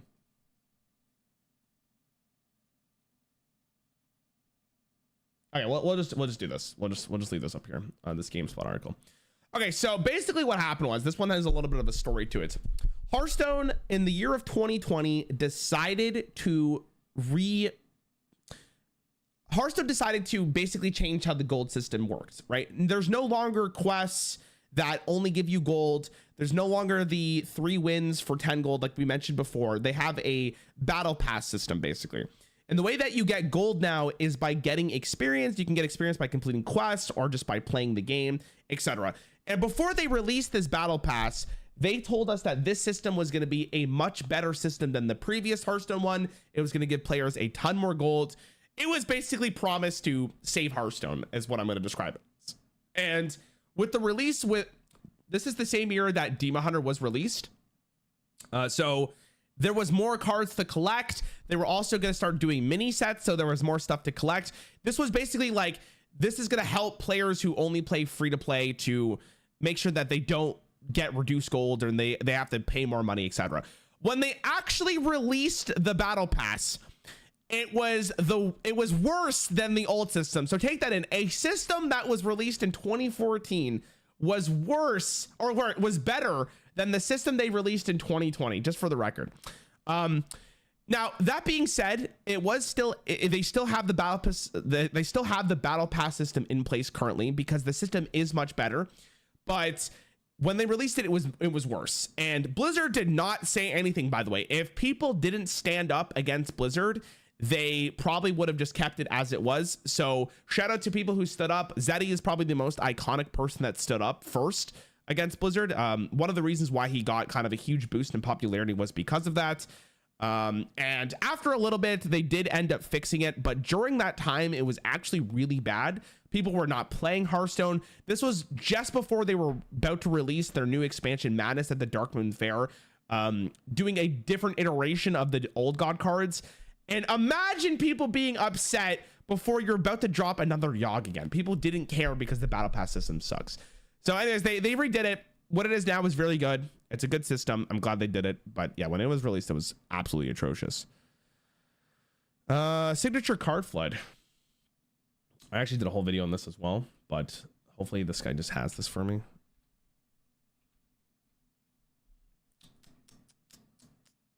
Okay. Oh, this one is this one's an experience. Dark River definitely got tainted. Yeah, it was, bro, it was rough. It was very bad.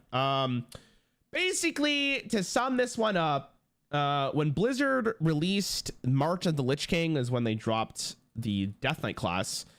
They also released a brand new type of card, which is called signatures. And these cards you can't actually craft. You have to get pretty lucky. It's like the same rarity as getting a golden legendaries. And this was the first, this one right here was the first real iteration of what the signature cards looked like. Very muted, very black, and not really in the Hearthstone theme. The card borders weren't great. I was not a huge fan of it. I actually made a whole video talking about how I think that they were just kind of a mistake. This is like a different example of like what they could have done instead, but this is what they looked like for the first iteration of signature cards. Now, thankfully, the community stood up enough to basically be like, this is not what we want.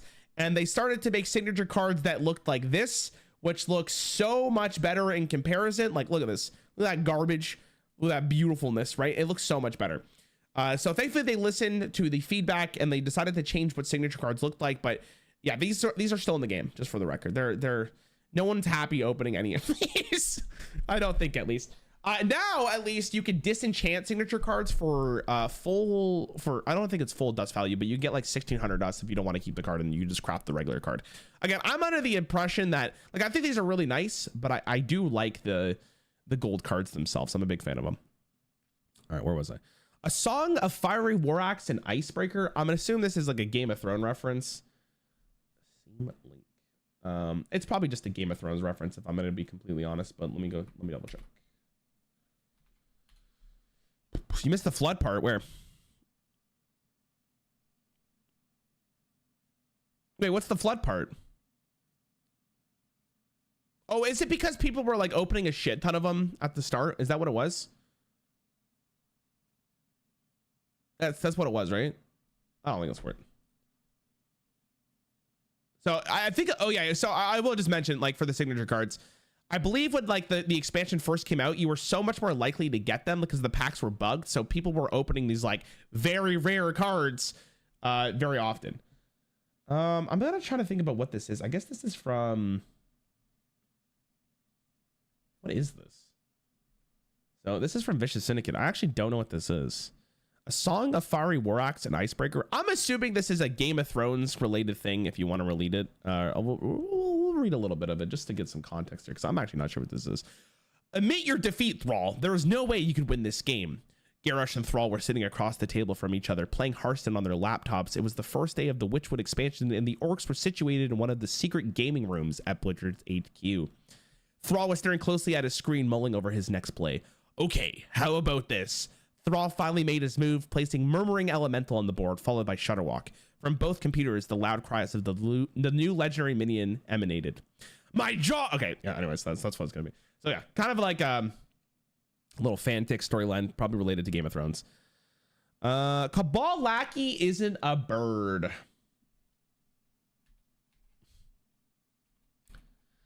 What the fuck? What is this actually?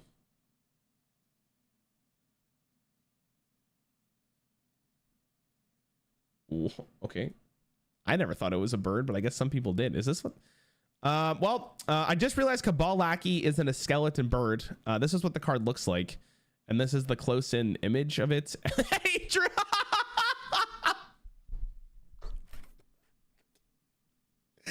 The drawing, it's the drawing for me, man. That's absolutely hysterical.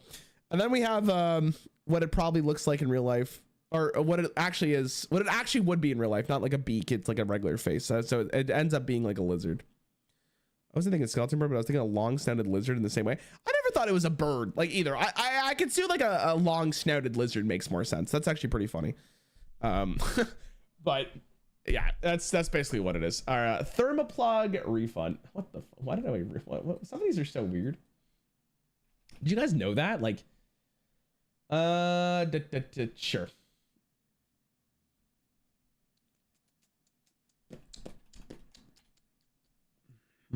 Okay, so this is Mechagineer. That's how you say it. I always get this card wrong. I'm just gonna call it Thermoplug. Basically what this card does is a 9-mana 9/7. Whenever an enemy minion dies, you summon a Leper Gnome. Leper Gnome is a 1-mana 2/1, but during, I can't remember what expansion it was, they decided to nerf Leper Gnome from a 1-mana 2/1 to a 1-mana 1/1. This is because Leper Gnome was basically the go-to 1-drop for basically any aggro deck, and because a 2-attack minion trades up, they wanted to make sure that this wasn't just the go-to aggro 1-drop ever, always, right, for whatever deck you're playing. But because this card summons a Leper Gnome, people felt like this card should also grant a full dust refund, because people who craft this card wanted to play with the good Leper Gnomes, because this card actually, unironically, this card's bad, but it actually gets worse if the Leper Gnomes you summon are 1 attack than 2. So people believe that this card also should have gotten a nerf. And I believe that they didn't actually give a refund for this, which is absolutely hysterical. I can't remember if that card was actually good or not. Second dinner, I mean, I'm not gonna really go too much into this. This is pretty much, this is an easy one. If you have played Marvel Snap and you know what it is, it's pretty simple. This is Marvel Snap. Wow, Marvel Snap bat chest. You know, Marvel Snap's cool. The person who made Marvel Snap and the game director for the game, is Ben Brode. So because Ben Brode made Marvel Snap, people were introduced to this new game. Marvel Snap's a pretty good game. If you haven't played it, try it out. You can probably like it a lot. And Ben Brode is still currently working on the game. This is like his love child after Hearthstone. There you go. That's what that is, I assume. Spark bot recolor. Really? Is this we need to talk about this? All right. If you say so. Some of these I don't think are really like. I guess this is the point of the Hearthstone Iceberg. If you play Hearthstone, you know what this is.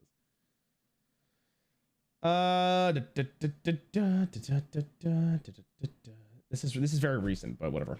Basically what it was is, I believe when they did the Spark bots, all of the Spark bots had like the same color or something. Or it was something about like they weren't matching like the color of the keyword. What is this? It's hilarious that I'm dying.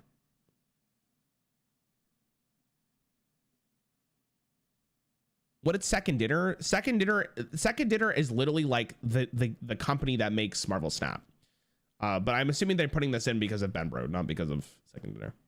The colors didn't make logical sense. The colors didn't make sense, like Divine Shield was in yellow. So this is like this guy fixing it. Can I have like an image beforehand? Hold on. Let me see if I can find an image beforehand, because I would like to have it.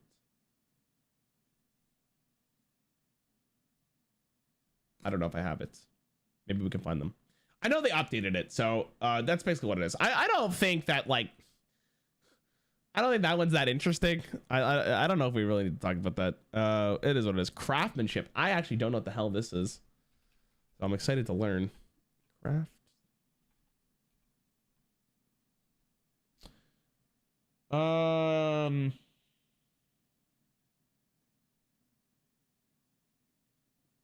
I found what craftsmanship does. I don't know, man. Maybe my problem is I don't go. Oh. Wait, where did this stem from though? The patch links linked above included craftsmanship for the memes. Okay, so I think what happened was, if I remember correctly, is let me get the. So I believe what happened was they showed this card first, right? It's a location, which is a new Hearthstone card. And this card literally said the next relic you play this turn cast twice. But we didn't know what a relic was at the time. Like we know what it is now because they showed it after. But when they released this card, it took like a week for them to show what actually relics are. So people were theorizing what relics were. And I believe there was a meme on Reddit that was like, what is something, where's the craftsmanship come from? That's what I'm trying to understand. From this guy, it says the patch notes not linked above, linked above, the patch notes linked above that included craftsmanship in the memes. The new DH cards released without your relics cast twice or something.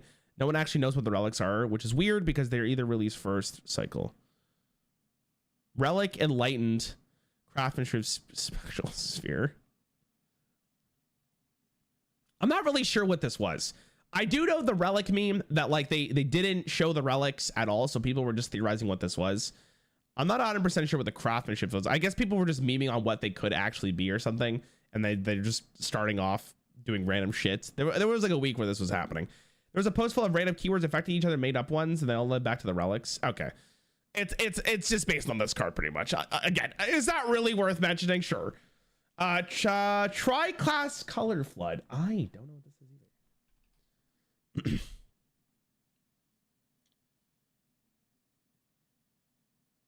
Oh.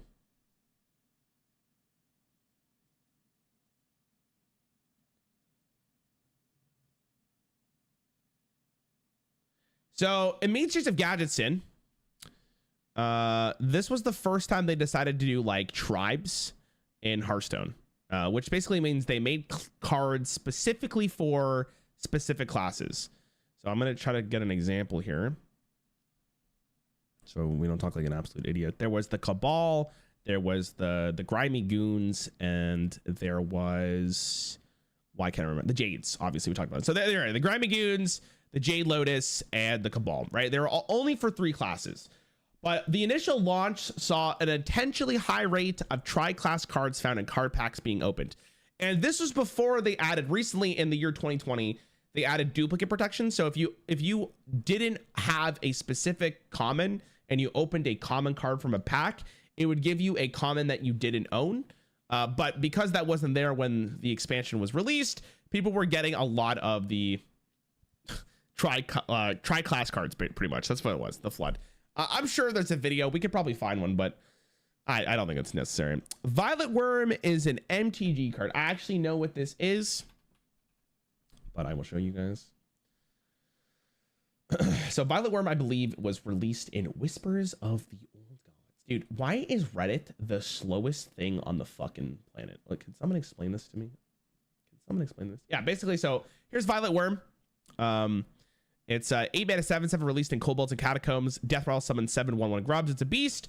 But in Magic, for 8 mana, 5 neutral, and 3 green mana, when you summon this, is put into the graveyard. When this card is put into the graveyard, put 7/1/1 green insect creatures tokens onto the battlefield, which is basically the same thing. It has the same stat lines. It's almost like Blizzard looked at this card and said, hey, we can put that into Hearthstone. It's funny too because 7 is the maximum amount of minions that can be used, or that you can have on. 7 is the maximum amount of minions you can have on the board in Hearthstone, where in Magic, I think it's infinite. So it's funny that they picked 7. Use my link and links to the developers Blizzard comment about it. Wait, what link is it, Priest? I'm looking. Which one was it? Because I clicked on Reddit one, but maybe I'm wrong. You said like the post above. We can add it in post. I'm just not sure. Oh, actually, do you know which link it is? Like where is it? It's probably just a coincidence. I'm sure it's a coincidence, but I will say that Ben Brode is he likes Magic the Gathering. He likes Magic the Gathering pretty much. He plays Magic the Gathering. He still plays it, right? So I'm sure they looked at Magic for, ideas for cards, right? Hearthstone art books.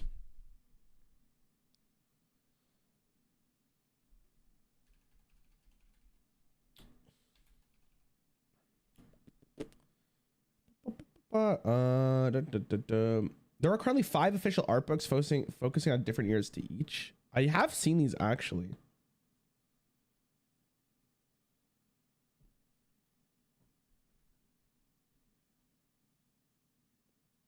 Oh, these are the roadmaps, not the art books.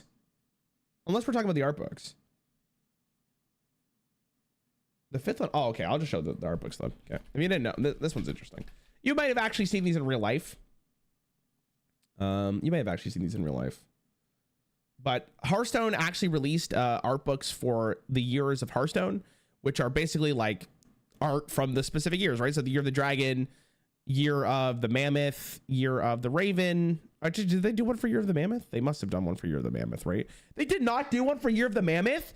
So they only did one for classic, year of the kraken, which was the old gods year of the dragon, and year of the raven. They had to do one for the mammoth, right? They didn't just skip it. I'm assuming there is one. I'm sure if we looked hard enough. Yeah, is there one? All right, is this the year of the mammoth? Okay, they did one for year of the mammoth. Okay, I would have been like, what the fuck? Why, how did they not do one for year of the mammoth? That's probably the most popular year.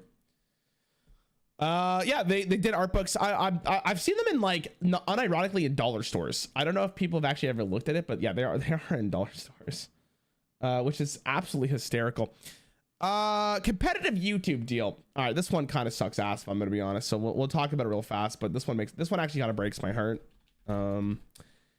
Blizzard basically signed a deal with YouTube to not stream anywhere else but YouTube.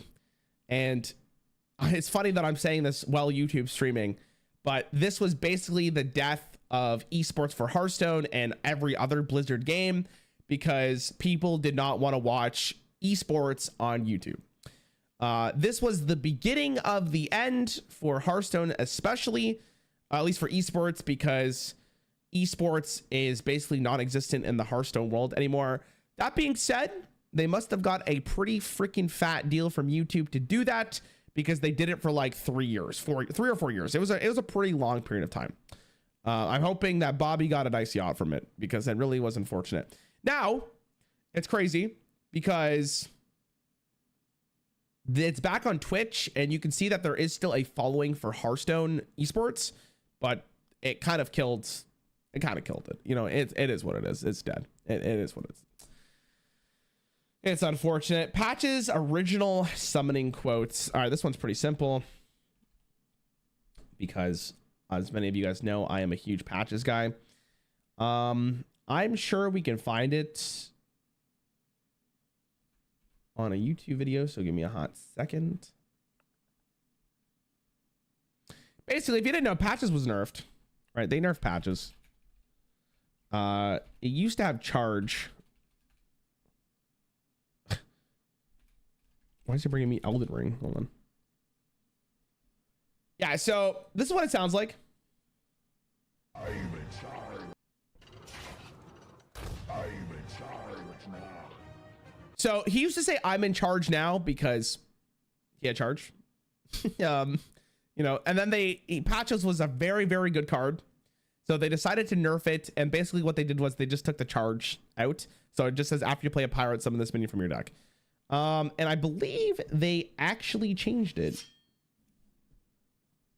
to this.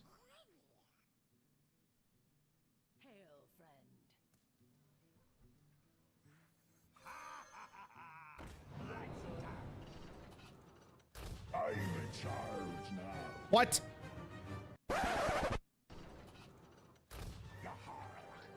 Yeah. So he says, "Yar." Yeah, they kind of make, yeah, it's kind of sad if I'm gonna be honest. Not great. But yeah, that's what that is. Patches is one of the most iconic cards for Hearthstone, and he kind of died. So yeah. Unfortunate.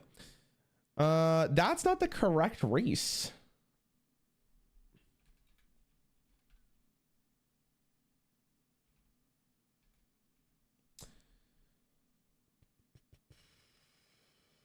What the hell is this one? When you say same link, I'm like, what the hell is this? I actually don't know what this is. That's not the correct race. They're saying this card game is based off a T game, would expected to have some bazoongas, but what do I know? Excuse me?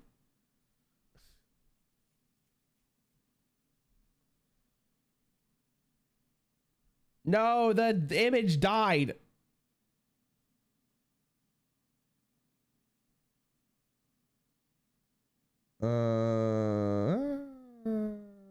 I need the image. Oh, it's this? Okay. I found it. I found a chat. No. The image is here. I can see the image right here. Okay, so let's see what this is. Oh, okay. Hungry Crab is a card that says destroy a Murloc, gain +2/+2. We're going against Giant Fin, which, you know, I'm not gonna assume anything here, but I believe that is a Murloc. So the idea is that Hungry Crab should eat the Giant Fin, and then therefore you just win the game, kind of like what Sacrificial Pact was before. But it says that's not the correct race, and for some reason Thrall also says that's not a valid target. But it's weird because if Thrall said that's not a valid target, it would make sense, but that's not the correct race, does it? And that's the meme. Gadgets in poll. By the way, chat, is this fun for you guys? I guess having fun. This will probably be a better YouTube video than it will be a stream, because a lot of this is actually like getting the stuff.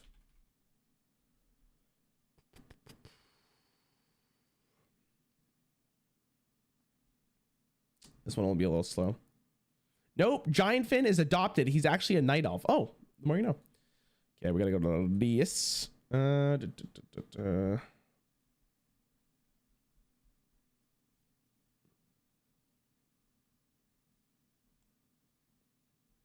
Holy shit, they did a lot for this. It was possible to vote for one of the 3 factions in the area control ask event. There was an event. I'm trying to find it.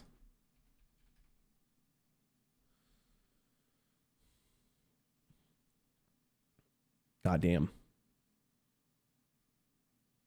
Oh yeah, here we go. Was this the event? It's possible to vote for one of the factions. Yeah, I remember you could vote. You could vote for a faction. I'm trying to remember what it was. Oh yeah. Oh yeah. Okay, so this one was actually really cool. This is something that I wish they would do more often. But when they did the Mean Streets of Gadgetzan expansion with the different tribes, right? It was on social media. Wait, I thought this wasn't this in?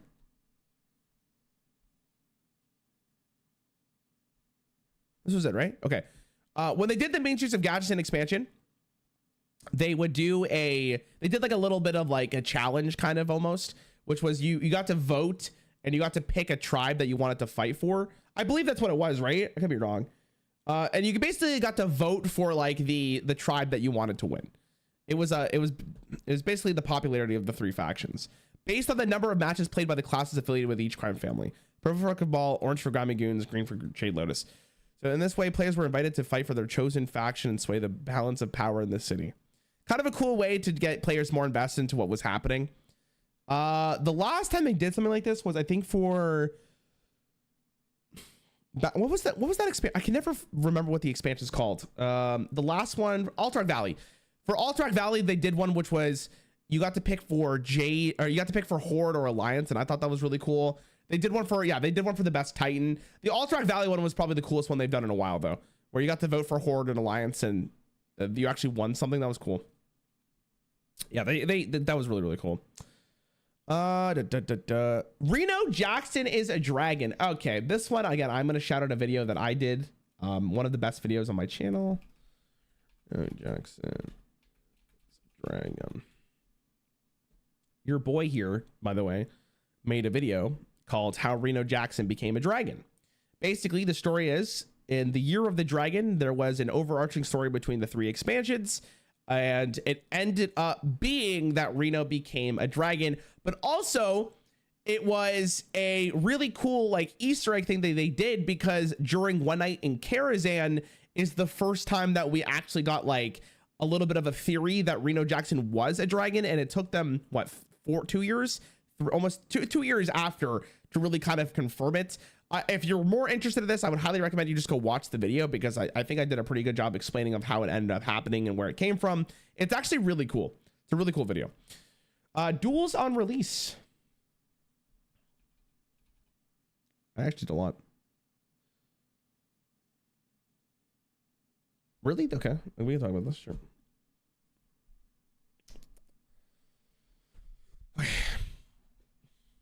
And who won? I have no idea.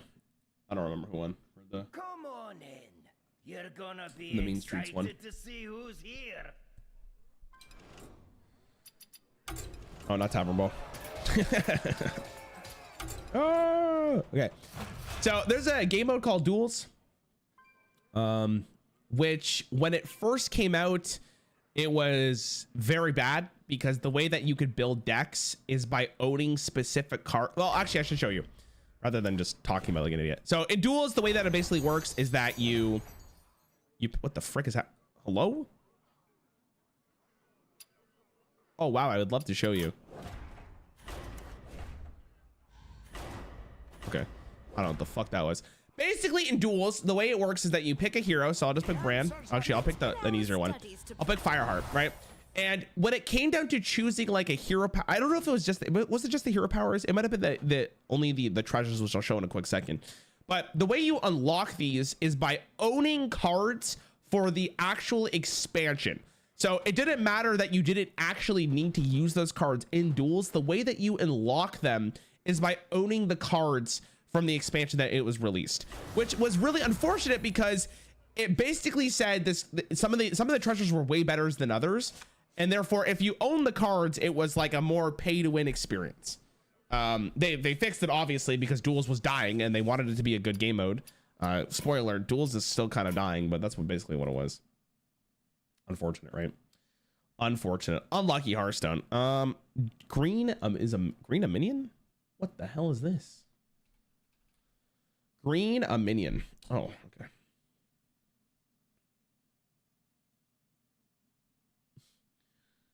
Oh, I remember this. Yeah, okay, so I'm just gonna let this speak for itself. Last night I had a dream. Hearthstone introduced a new keyword, green. All I did was turn card art green, like a hue, like a hui. It's a hue, I know, but I'm gonna call it hui, like a hui shift. I have no idea what purpose this would serve. Basically, they just took regular cards and made them green. And I believe for about a week, people were memeing about this.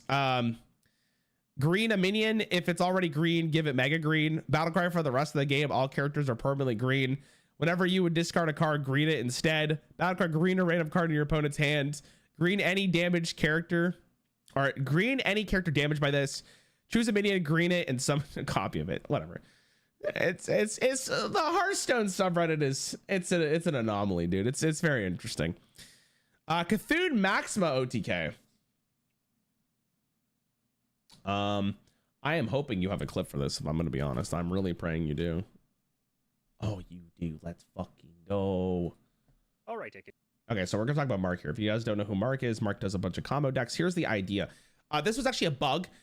Was it a bug? Wait, how was this a bug though? I gotta make sure I understand how this works. Well, I guess he's gonna explain it. And this time, we're using clever game mechanics. So for this combo, we're first going to start by playing Beckoner of Evil to buff our Cthulhu. And then we're going to use Maxima to pull the Cthulhu from our deck. But for whatever reason, that Cthulhu continues to buff 60 times over. Oh, okay. So that's basically what it is. We're gonna watch the combo in action just because we have to see it. Okay, so let's see it. GG.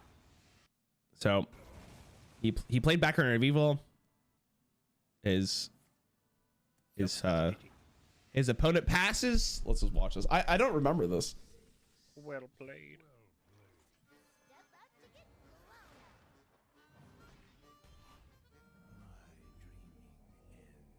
What the fuck? What? Dude, I'm just imagine being this dude. Imagine being Jim here in this case, and you're sitting there like, oh, there's no way I lose this game, and then that just happens. Holy moly.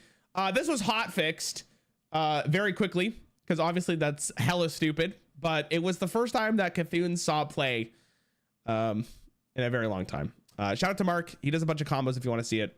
That's oh my god. Future expansions teaser. What is this? Are these just the what is this? Most of all expansion gets teasered in game beforehand via flavor text. Will probably take some time to research. I will tell you what, one of them does come to my head. Chat, what was the one last year? They talked about it. There was a card in the game that basically told what it was. Rin? It's on the flavor text, right? Shadow Waltz. Yeah, okay, that's what it was. Yes. So we'll bring that up. Shadow Waltz was what it is. Okay, so It's good to see you again. Druid of the Reef also has it. Oh, that's kind of cool. We'll look at both of them. All right, let's do Druid of the Reef. Druid of the Reef came first, I believe. Druid of the Reef. So Druid of the Reef. This card came out of United Stormwind, and he says, "Wow, there's a whole sunken city down here." It doesn't seem like it's anything, because realistically, flavor text in Hearthstone are absolutely just ambiguous, and they usually just meme around with it. But it did turn out that there was an expansion called Voyage to the Sunken City. Obviously, if you look at this now, it makes total sense. Blizzard was kind of winking at the players, but yeah, this is one example. They also did one for Shadow Waltz was the one I remembered. I should write Waltz because it'll actually come up. This one says they're dancing to one of Rin's demonic symphonies. Her music might be famous now. Sorry, her music might not be famous now, but just you wait. Again, another one that's like, whatever, it is what it is. But then Hearthstone released Festival of Legends, where Rin, I don't know if they're gonna show me in here. I will just show you it here, where Rin actually was an orchestrator. And it's kind of cool that they like wink at the player with some of these flavor texts. I'm sure there's more. I'm not gonna go through all of them, but yeah, that's pretty much what it is. Cool.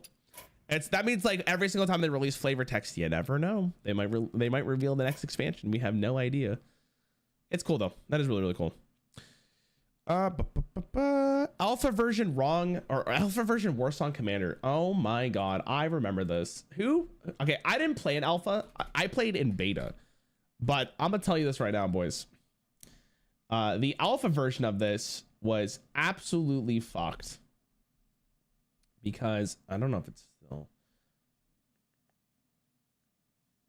I'm trying to see where it actually reads. Okay, yeah, I'm just gonna show you this part right here. Basically, what would happen is, this card said, well, currently the card says, let me show you what it says right now. They reverted the change, by the way, but it said whenever you summon a minion with 3 or less attack, give it charge. Okay, but in alpha, the card read, let me find it. The card read, your other minions have charge. So what you used to be able to do, because Warsong Commander like never lives for another turn, right? It's one of those cards that's like you literally have to kill her, the game's probably just going to be over.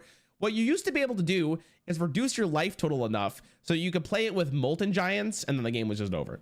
And then obviously they realized that was kind of fucked up. So then they said whenever you summon a minion with 3 or less attack, give it charge, because, you know, that's a much more safe balance. And then they decided to nerf it in the Grand Tournament to your charge minions have +1 attack. So really, Blizzard has no idea what the hell they're doing. Boogie Monster Card Flood. I don't know what this is, and I'm excited to learn what this is. Oh no, what the hell? Hold on.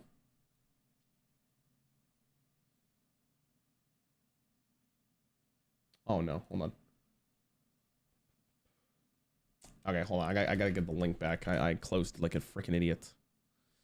They just didn't know how good Charge One was making it. It's funny because Ben Brode actually said in one of his videos when they nerfed Warsong Commander, because we watched the video when they reverted the change.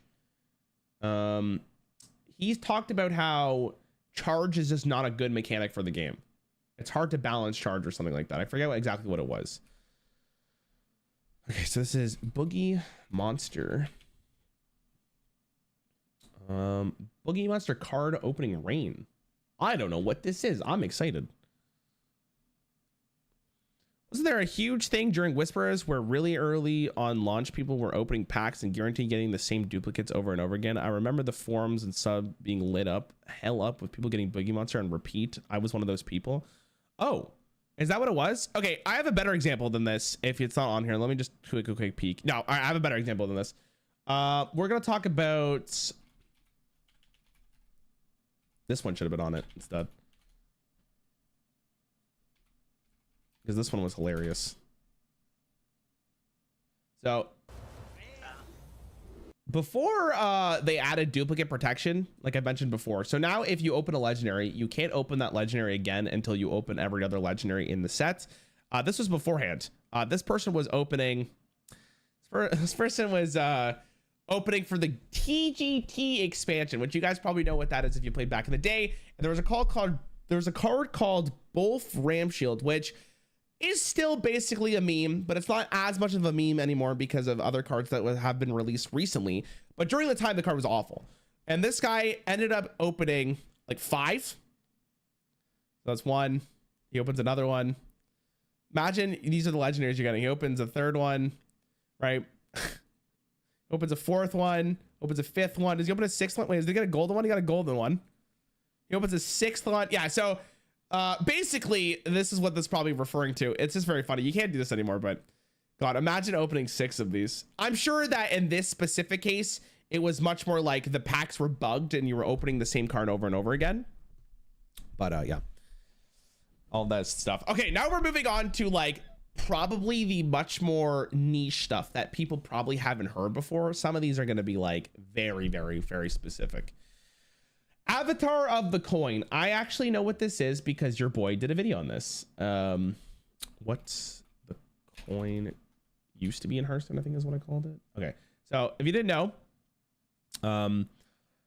the way that Hearthstone is designed, people naturally get the person going first naturally gets an advantage over the person going second. So they were trying to figure out how to actually balance the person going second, and they ended up making something called the Avatar of the Coin, which I believe was like a 0-mana 1/1 that you could just play, or it was summoned on your board, and that was what the coin used to be.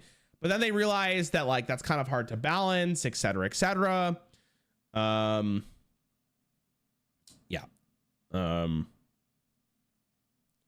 Video with the exact same title. Actually, mine includes Hearthstone, and his includes it at the end. So it's actually not the same. I don't remember this video though. Who is this guy? I don't even know who this is. Who is this? I must have watched this video though.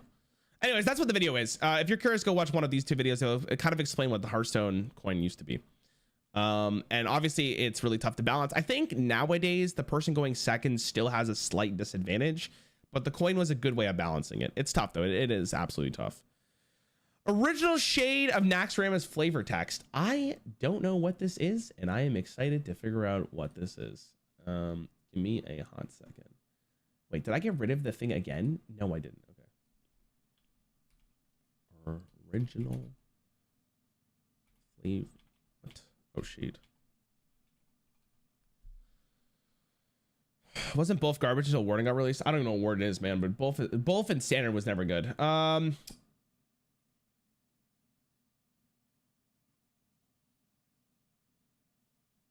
What is this real? Okay, so the flavor text currently of this card says, I would have thought the giant floating necropolis that is Naxxramas would cast a bigger shadow. I guess because they use the shade. That's pretty funny. But beforehand, the flavor text was the shade of Naxxramas hate the living. They even have a slur they use to refer them, livers. What the fuck? So fucking random, man. I'm gonna be honest. Jeeve curve. All right, this one's a little bit. Yeah, chat. You guys are a bunch of livers. I mean, this one, if you know Battlegrounds at a high level, you probably know what that is. But basically, the way that you normally play Battlegrounds is you would buy a minion on turn 1, and then on turn 2, you level, and then you go from there. The Jeeve curve was a very specific way of how to play Battlegrounds where you don't level very early on, and you get a bunch of 1-drops to get some triples, and that's basically what it is. There's a whole guide for it, why it was good, which heroes play the Jeeve curve. It is what it is. My name's Jeff. Yeah. My name's Jeeve. Okay, it didn't work them all. Chinese arena draft. This one is, I don't know if we can really like show it, but maybe you have something. Oh, okay, nice. There's an article about this. So currently in Hearth, okay, this needs some backstory here. I'm not sure if he's going to really say it. If you guys didn't know, the Chinese server for Blizzard has been shut down. They couldn't reach an agreement with China or the company in China that lets Hearthstone be ran. So Hearthstone and Blizzard games are no longer in China. But because people in China really like Hearthstone, there's been a huge botting problem in Hearthstone currently that actually kind of ruined Arena. And I'm not going to read the whole article, but basically how it works, as far as I'm concerned, is wait, is this what I think it is? Botting doesn't give Hearthstone strict advantage on players in the game. However, the aggravated effect is continuous interactive with players. Yeah. If Hearthstone players had a certain amount of goals thanks to botting, they would have no incentive to play runs. It's the real problem generating Hearthstone arena runs. See, bots don't only affect elite, but also casual players. So these bots just affect like arena, I guess. Oh, I see. I see that they're just botting it over and over again. I was gonna say the problem is, I guess there is actually a pretty severe botting problem. That kind of sucks. But what I was gonna say is that some of the things you can do now in arena is that people will like literally try to find the best arena draft and then they'll sell it to people who want to make like content on it. So that you have a sick arena draft that absolutely demolishes all the way up to 12 wins. I guess the other part is like people are just botting and it kind of ruins the experience. I don't know if Blizzard has really done anything at the moment. I think they're trying to fix it, but I couldn't imagine how they're going to fix it because they could just keep making new accounts. With or without bots, Hearthstone Arena will be a tougher now that the seasoned Chinese players are entering the Western ecosystem. Yeah. But I think that the real thing to say here is that the Chinese server is no longer around for Hearthstone. To play the Tavern Brawl? No, I'm not playing Hearthstone today. I'm doing this. Worthless Imp. God, this is a lot of speaking, by the way. When I do these type of streams, I don't speak for the rest of the day. Worthless Imp. This one's pretty easy. So this is what Worthless Imp is. If you don't know, you can actually... Basically, there's a card called Sense Demons. If you play Sense Demons when there's absolutely no demons in your deck, you end up getting 2 of these in your hand, which, you know, you're out of demons. At least there's always imps. It's basically saying, like, well, it's unfortunate that you drew all your imps, but bada bing, bada boom. At least you get a 1-mana 1/1 that's also a demon. Surely this will help you win the game. I'm sure if you look hard enough, these imps have won a game in some fun combo. Also, I want to make this very clear. These imps are massive. I don't know why the hell they're calling them worthless. My dude, if I fought this thing in real life, I am dead. Look at this freaking arm here. Oh my God. If I'm worthless, I don't know what the hell he is. Or if that's worthless, I don't know what the hell he is. Deathwing is Ozumat. Another Spicer, shall we? Deathwing is Ozumat. I actually am not sure what this one is.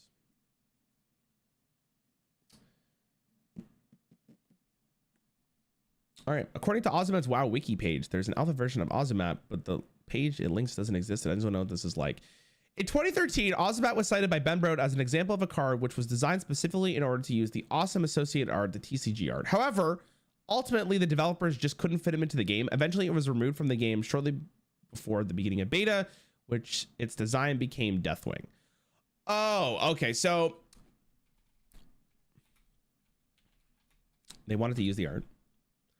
So this is what the art looks like for Ozumat. Actually pretty banging, if I'm going to be honest. Actually sick as fuck.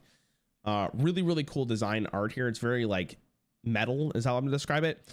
Fortunately, they actually did add Ozumat to the game. This is what he looks like now. He became a Colossal. But I think the art is not the same at all. The art looks like more like this. I guess they wanted to make Ozumat the effective Deathwing, but Deathwing fit the flavor much more effectively. Or thematically, I should say.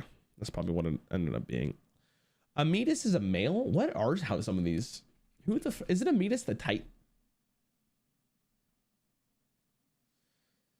Whew. The Deathwing card that we got was supposed to be Ozumat originally. Yeah, okay.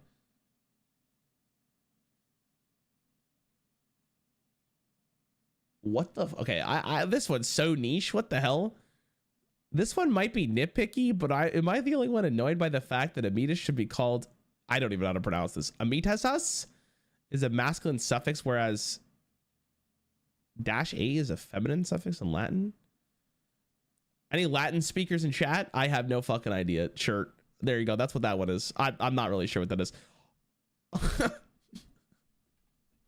I went so random. All minions. Flame Wanker.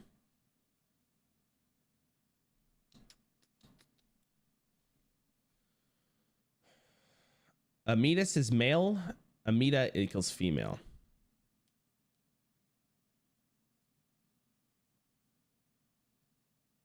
They just mean Amita, not Ametus. Oh.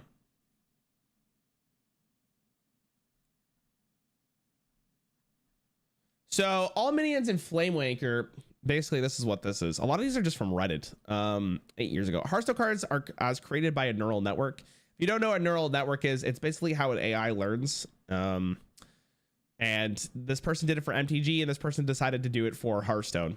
And I actually haven't seen any of these, so let's just take a quick peek. Actually, let me see how he actually did this. As it turns out, the card pool is a bit too small. The way that works is the neural train is a set of plain text input data, the normal card text list. The output is actually remarkably simple based on the previous characters the network has encountered. It predicts what the next character should be. This way, it creates a list of entirely new cards, one character at a time, with no concept of what Hearthstone card even is. The fact that it works is really impressive. Okay. 3-minute 6/3 battle cry, deal 3 damage to hard enemy. Okay. Anyways, there's a bunch of these. I'm gonna try to find Flamewanker though, because that's the real meme here. Sheep, snake train. All minions have mana crystal. At the end of your turn, then deal 2 damage to it. Ah. When you summon a minion, destroy your hero. Oh, goddamn. You missed all minions, did I? Sorry, I was too busy reading. Which one has the all minions, chat? Oh, there's Flamewanker. Where's the all minions one?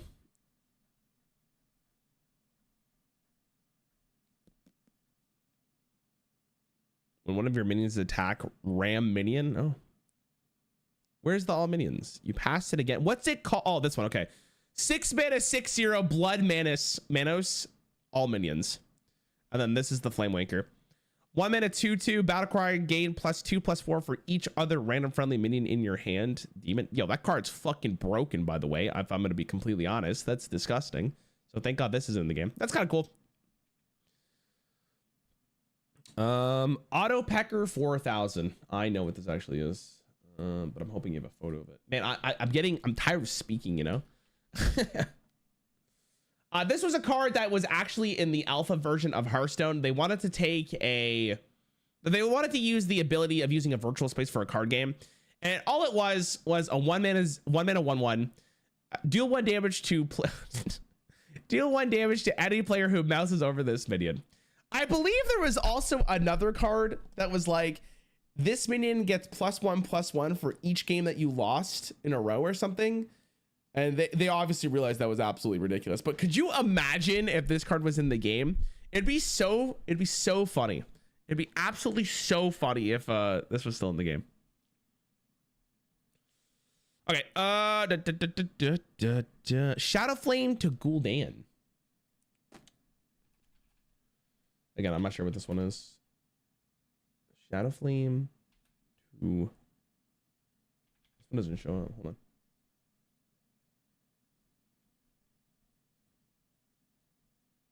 I'm not sure what this is. We're about to see. This one was posted 8 years ago.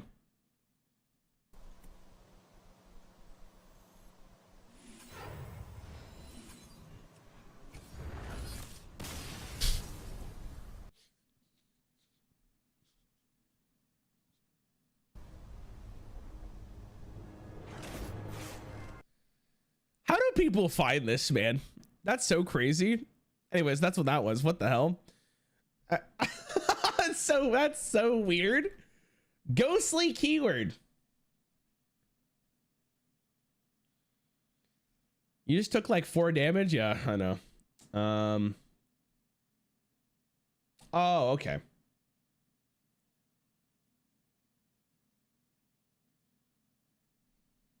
I'm trying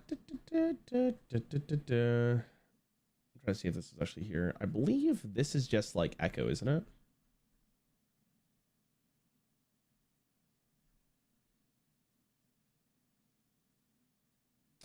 Well, really, okay. So basically, there's the Echo keyword, right? Echo was like the fundamental, not the fundamental. It was the expansion keyword for the Witchwood. Basically, that's what Echo was. And Echo was, if you play this card, you can play another copy of it and until the end of the turn. You can keep replaying the card over and over again until you ran out of mana or you ended your turn. But there's a little bit of history on it, and we're gonna read it. Where's the history? Echo was inspired by Ghostly, an earlier mechanic experimented with during the development of the Witchwood when the expansion was called Murder on the Gilnean Express. That's kind of cool. Cards with Ghostly discarded themselves at the end of the player's turn. Cards that only had Ghostly as their text essentially required the player to play the card the turn it was drawn, while other cards added Ghostly copies of themselves to the player's hand.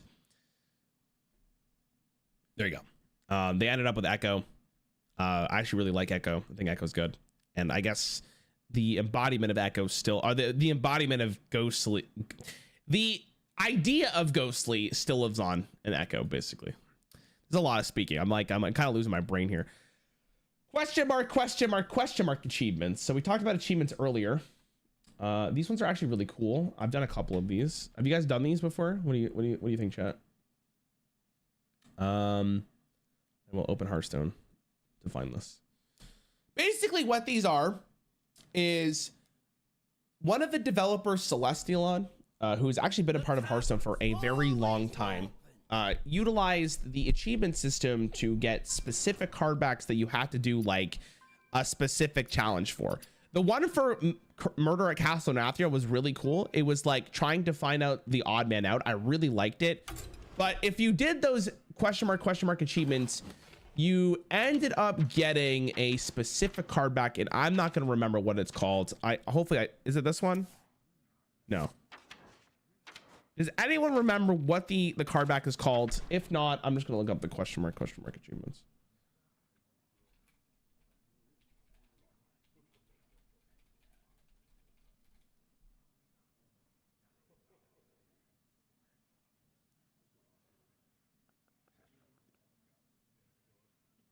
No.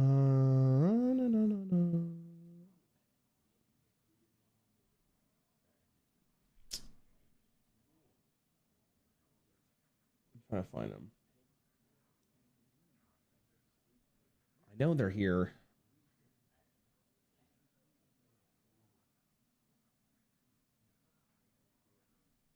There's more than one. I just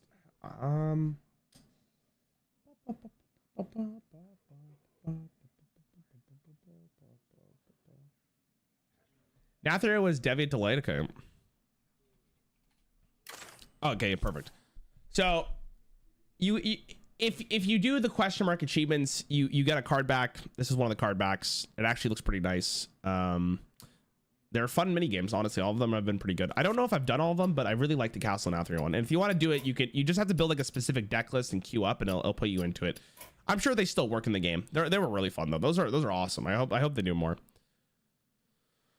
Okay, where are we now? Okay, Shadow of Nothing. Shadow of Nothing. Am I stupid? What the hell is Shadow of Nothing? Oh, I'm on the wrong page, that's why.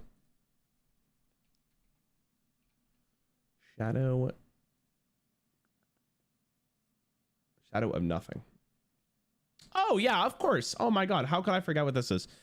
Shadow of Nothing, basically the same concept as the Sense Demons card. If you played Mind Games and your opponent has absolutely no minions in their deck, you will get this card instead. Mind Games whiffed, your opponent had no minions.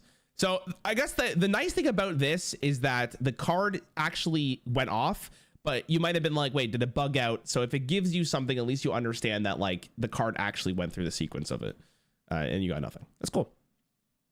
Yeah, I completely forgot about that. Adrenaline Rush.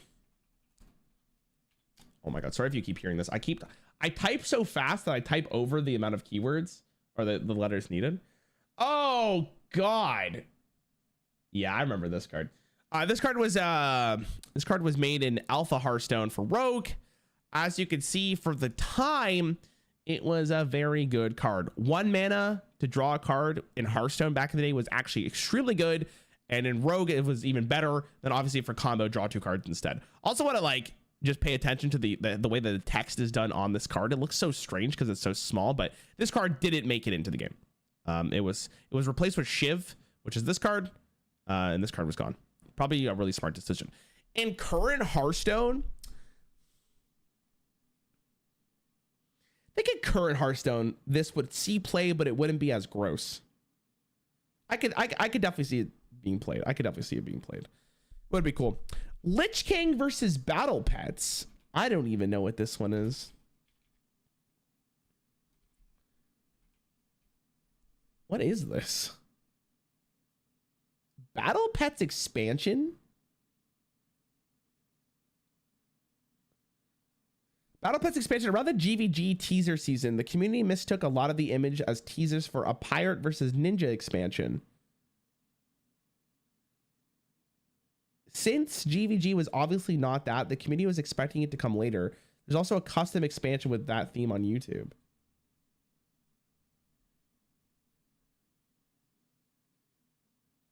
People thought this was going to be pirate versus ninjas. Oh, I remember this. Yeah, this is fucking, man, this is old. Yeah, people were definitely like, I remember when people were trying to predict what the first expansion was. And obviously that was like the first expansion we got. And yeah, it ended up being nothing. Apparently though,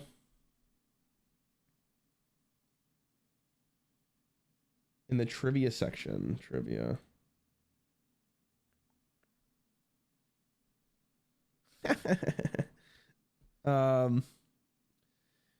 Eric Dodds has jokingly referred to a potential of the Lich King versus Battle Pets expansion. What the hell? There's another idea out there. Well, actually, it wasn't really an idea out there, but I was kind of wishing it would have been, because it's one that I think would be super awesome. Is the idea that maybe we could do something like, you know, the Lich King versus Battle Pets. Of course, I've only put that up there to have a little fun with it. But on the other hand, as I've been looking at it and thinking about it, it's starting to grow on me, actually. It's pretty funny. And I guess this is like, it's actually so stupid. Battle Pet's actually basically Pokemon minigame in WoW. That's kind of cool. Was it there before people had the idea of it or no? All right. Monk class leaks.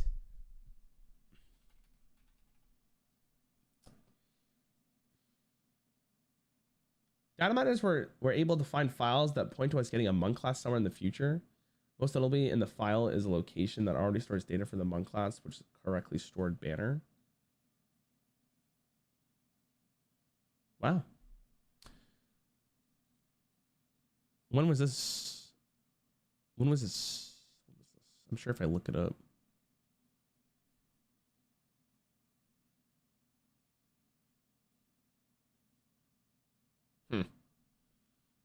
I mean, okay, that's pretty much what it is.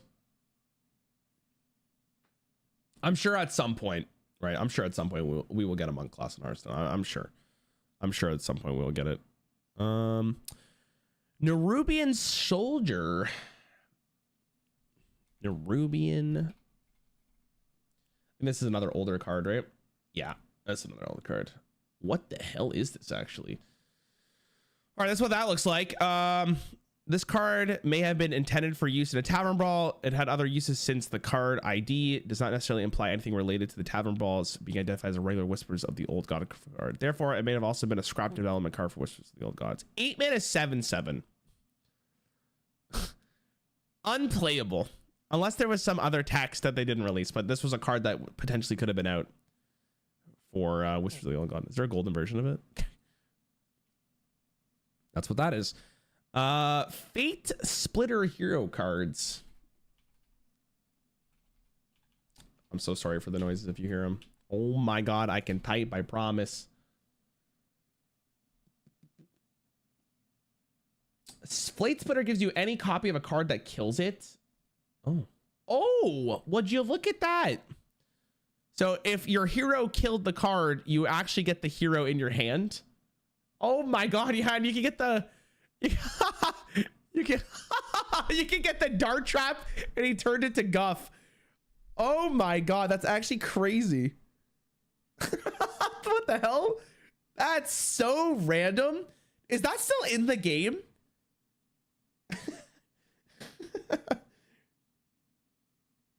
I wonder if that's in the game still. I could see it. That's wild. What the hell? Thoughtsteel alpha flavor text. What the hell? During alpha, this card had a flavor text. Okay, hold on. We'll read in this quick second. So, you guys probably know what Thoughtsteel is. Thoughtsteel used to be 3 mana back in the day. Did you know that? Its flavor text right now is, what did you get when you what do you get when you cast Thoughtsteel on an orc? Nothing. It's a Tauren joke. But it used to say that awkward moment when you steal his thoughts and realize he's thinking about you without pants on. Thank you, Blizzard. Thank you so much. That's a spicer. All right, this one's gonna be so. I think it's Fulas. I want to say Fulas or Fulas. I'm not really sure which one it actually is. But if you don't know who this person is, or this, I don't even know if it's a person. It might be like a company or something. If you don't know what this is, basically this person did a bunch of really cool custom stuff for Hearthstone. Which is this. He has the full channel still up, and a lot of these are really unique. They're like his own animations and his own cards, and some of these are really good ideas. And it's funny because I believe he looked at this before, but he kind of predicted what the Death Knight hero power was going to be before he even did it. Yeah, he has a bunch of stuff, but for some reason he kind of just stopped posting videos, and I don't think he said anything, or they said anything about why they stopped posting videos. And I think the problem that they had was he got DMCA'd from, or maybe cease and desisted from Blizzard directly. So they stopped making content. They basically stopped making content for the game. And it's unfortunate because their stuff was really cool. And I guarantee if you go look now, you'd still be like, oh, that's really interesting. But yeah, it died. The channel is no longer around. Really cool channel though. Really cool channel. Has some cool stuff. Grimoire of Service. What browser do I use? I use Brave. Oh, I'm on the wrong page again. I'm sorry. I wonder if he got hired by Blizzard. That'd be really cool. This is cool. Okay, so this was a Warlock card that was supposed to be released in Rostakon's Rumble. But it was cut prior to the release due to being deemed too powerful when used in combination with Voidlord. Oh no. The card is a 9-mana spell for Warlock. Choose a friendly minion, add a copy to your hand, deck, and battlefield. This is the card that it was replaced with, which obviously was just bad. And yeah, like you guys are saying, it was eventually actually made into a card. Was this I'm trying to remember what card this was released for. I want to say Descent, but I could be wrong. Yeah, so this card was actually released in Descent of Dragons. It was released as a minion, and it was neutral rather than the spell for Warlock. This card actually saw play, so it was good. But I don't know why it was deemed too powerful. I guess they really thought that this would break the game. See, I think when they were designing this card, they were probably still in the Boomsday Project maybe, and Warlock was really good during the Boomsday Project. And it was also okay during Witchwood, but Boomsday Project was really kind of popped off, right? So maybe they were really nervous about it because they're like, we don't want more Void Lords. I guess that's probably what it came down to, right? Diablo secret level. Oh my god. Actually, again, I'm gonna promote myself here, but I'll talk about it in a quick second. Actually, I'll show the Disguised Toast video because the Toast video probably does a better job. Diablo level. I made a video on this recently when they brought it back, when they did a Diablo like event. But basically what it was is in the Tavern Brawl against Diablo, you could become the Cow King, and that was really cool. So you start off with this, the Dark Wanderer, and if you did a bunch of secret stuff, you eventually became you can eventually become the Cow King. And the Cow King's emotes were literally just moo, moo. And then when they brought it back, I tried to find the secret level again to try to become the Cow King, but I am 100%. Well, we know for a fact that they took it out because I tried literally everything and there was no way to actually get to the Cow King, which is funny because in that video, a developer came into the stream and told us that like there is no secret level, but I didn't believe him because obviously it just, to me, it seems like a random person in chat. And then the team messaged me on Discord after to tell me that was actually a developer to tell you there is no secret level. So, but it's a fun video. It's a fun ride all the way through. But yeah, it ended up being that there was no cow level, unfortunately, for that one. But it was there before. AI lobotomy.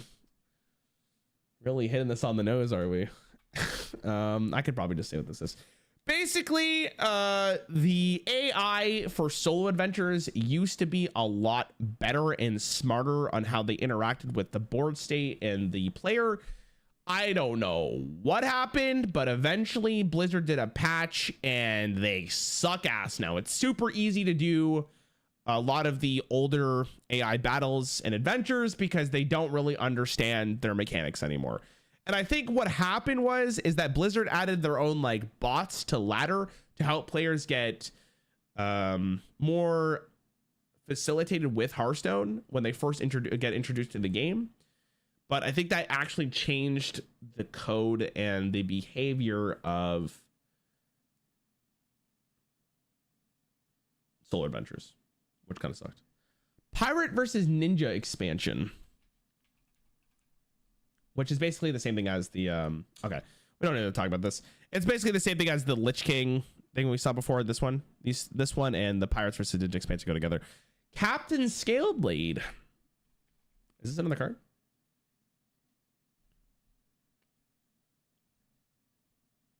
It is.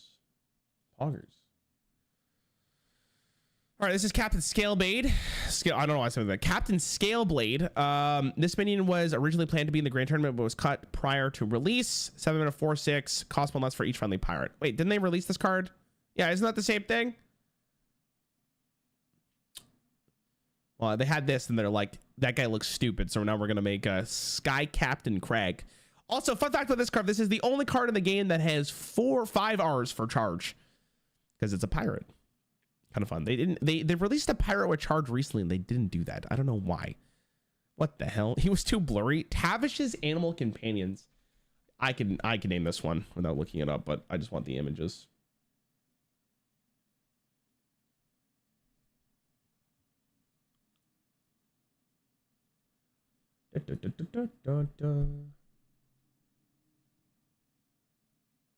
Okay. Yeah, so Tavish is, what's up, Mott? Mott, this is basically, it's just going through like Hearthstone lore. That's basically what it is. We're almost done though. We're almost done. Okay, so basically Tavish was a hero card that was released in Alterac Valley, but he was also a part of the whole story arc of 2021, I believe. And he has his own versions of his animal companions because he's not Rexar. He's a different character in the Hunter class. So people thought that when he cast Animal Companion, rather than summoning Huffer, Misha, or Leok, he should have summoned a Crab, Thunder Lizard, or Scorpion. Because they do the exact same thing. I believe at the current time, Blizzard didn't change it. I think it's still the same thing. But it makes sense, right? Because they would have to like code it specifically for when you become Beaststalker Tavish. And I understand why they didn't want to do that, right? I get it. But his hero power is summon a random Animal Companion, I believe, right? So maybe I'm stupid. Maybe they should have done that, actually. Let me double check this. Tavish. Where's the hero power? Hello?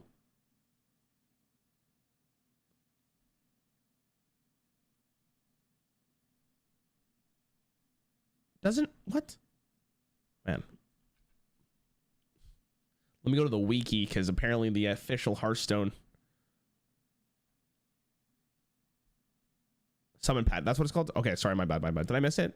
Let me not blame Hearthstone then. Let me not blame Hearthstone. Let me go back. I gotta check. Where do you, oh, there it is. Okay, Jesus. Yeah, so this is the hero power, summon an Animal Companion, but you get Misha, Leok, and Hoffer. You don't get the other ones. That's basically what this is.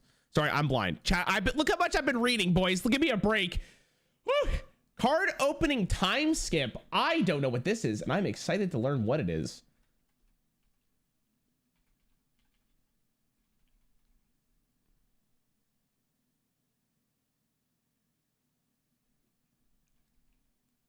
Time skip?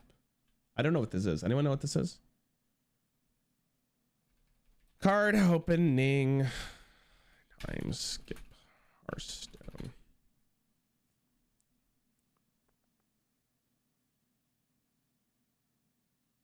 I have no idea what this is. Change PC timestamp to open packs. Oh. Yeah, that probably what it could have been.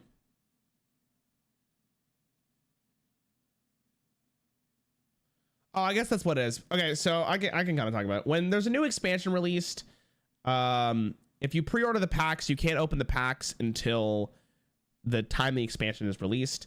But I guess you could have actually like changed the time, so you trick the system that it actually was time to open your packs, so you can open your packs before the expansion was actually released.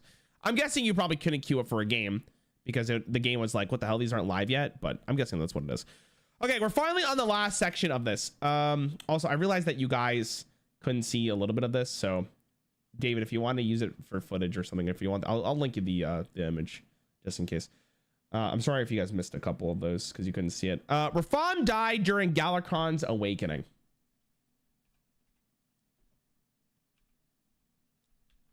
Did you miss the monk leaks? Basically what it was is just that it's data mined. That's basically all it was. All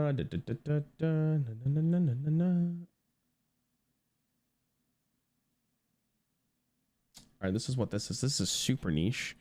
In the expansion Murder of Castle Nathion, Rafam returned to the Hearthstone with the card Imp King Rafam. In the card's flavor text, it says, "Not even death can stop Rafam from pursuing a life of crime." This, along with the voice lines talking about minions obeying him, implies that the hero ending of Galakrond's Awakening story, where one of his minions, Carl, betrayed him and let Dalaran fall out of Rafam's control, and his whole operation soon began to fall apart, is the canon one, and that Rafam died and was sent to the Shadowlands. Oh my god. So I think in the adventure Galakrond's Awakening, I believe Rafam loses, and I don't remember. I guess you kill him, or you kill Galakrond or something. I guess that makes sense. That's a really deep cut. That's a really deep cut. I would have to verify this. I'm not 100% sure on that one. Hitler reference hero skin. I don't know what the fuck this is, but I can't wait. Okay. Is this a Hitler reference?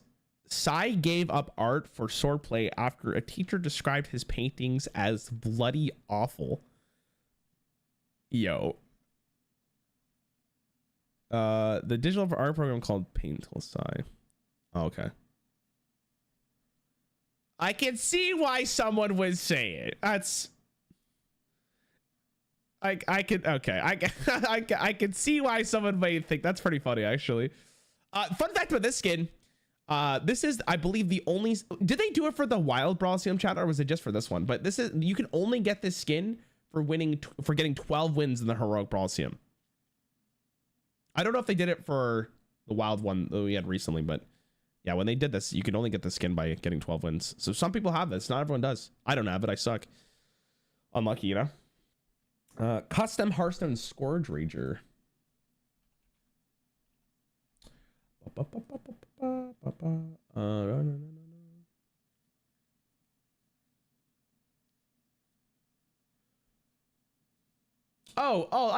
I know this one. Of course I know this one. This one's a D. Okay, so context here, chat. One of the new designers on the team, his name is Leo. He's a very awesome guy. But before he got hired, he did 100 days of making custom. Maybe did it. Was it a full year or 100 days? One of the two. He did basically a thing on the r/custom Hearthstone subreddit where he would post a different custom card every single day. And one of the cards that he made basically got added into the game, known as Scourge Rager. And this is the Scourge Rager card. It's a 3-mana 5/4 with Reborn, Battlecry, Die, and it's an undead. I can't remember what the original card was, but this card was added into the game after Leo was hired, which is funny because he made this card previously. That's it. That's a deep cut right there. Slush set. I know what this is. I actually did a full video on this. Again, if you're really curious, but I'm sure. I will pull it up here. Give me a sec. I think he said it was his favorite card he designed. Yeah, he really liked that card. He's a huge fan of it. Slush sets.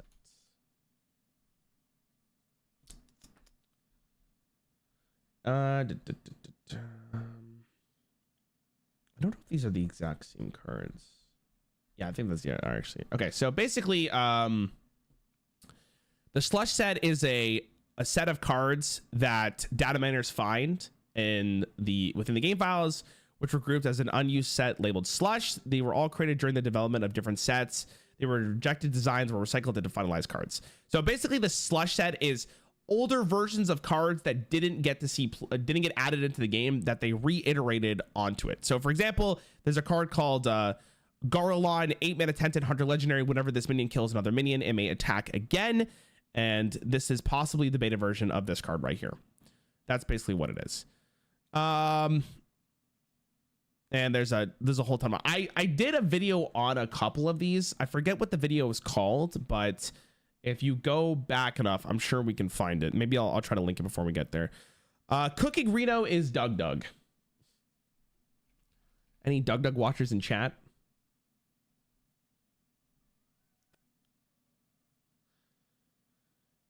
Okay, so Doug used to be a part of the Hearthstone squad. He used to work for the esports section. He is now a very good big content creator. I watch him. He is fucking phenomenal. Highly recommend if you haven't gotten to see his content to go watch him. Doug looked like this, right? And then there is a skin called, I believe it's called Cookin' Reno, right? Yeah. It's called Cookin' Reno. And you can, I mean, it's not like 100% accurate, but you can kind of see the resemblance.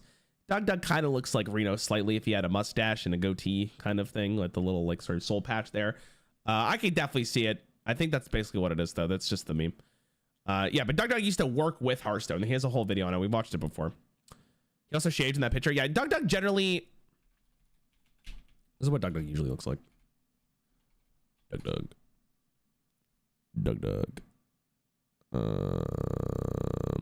Sure, this one works. Like, he looks like this, right? So you can kind of see it. You can kind of see it. I'm not sure if it's actually 100% thing. Okay, Amaz allegations. I don't want to go too much into this, but pretty much there was... I don't want to get my facts wrong. Okay, basically, if you go watch the video called Why Amaz Stopped Playing Hearthstone on my channel, it kind of explains the whole thing.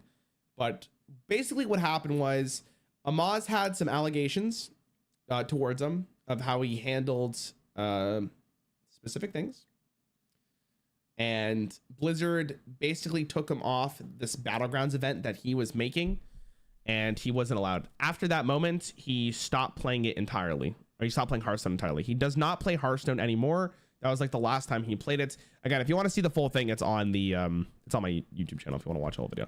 But that is the Hearthstone Iceberg. I hope this was fun. The YouTube video should be much better.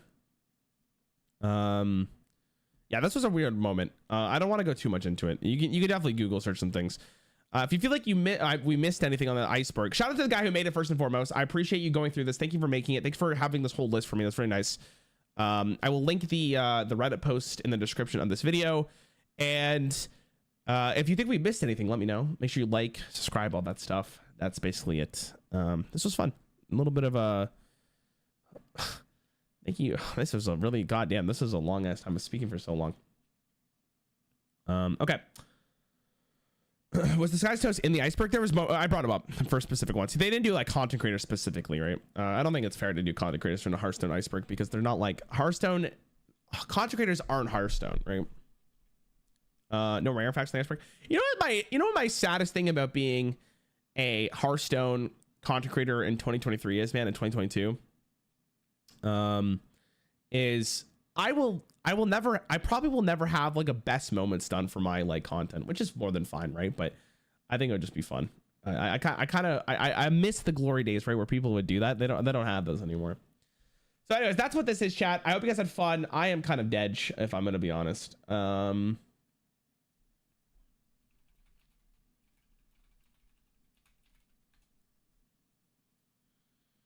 Okay, so that'll probably be it for me today, chat. I'm gonna go take a break. Well, I'm gonna go work on some stuff off stream, actually. Thanks for watching. I will not be streaming probably tomorrow or Friday. I will maybe be back on Saturday, but we'll do something next week if I'm not back on Saturday. All right. Thanks for watching. Hope you guys have fun. There should be a video later today. And yeah, thanks, chat.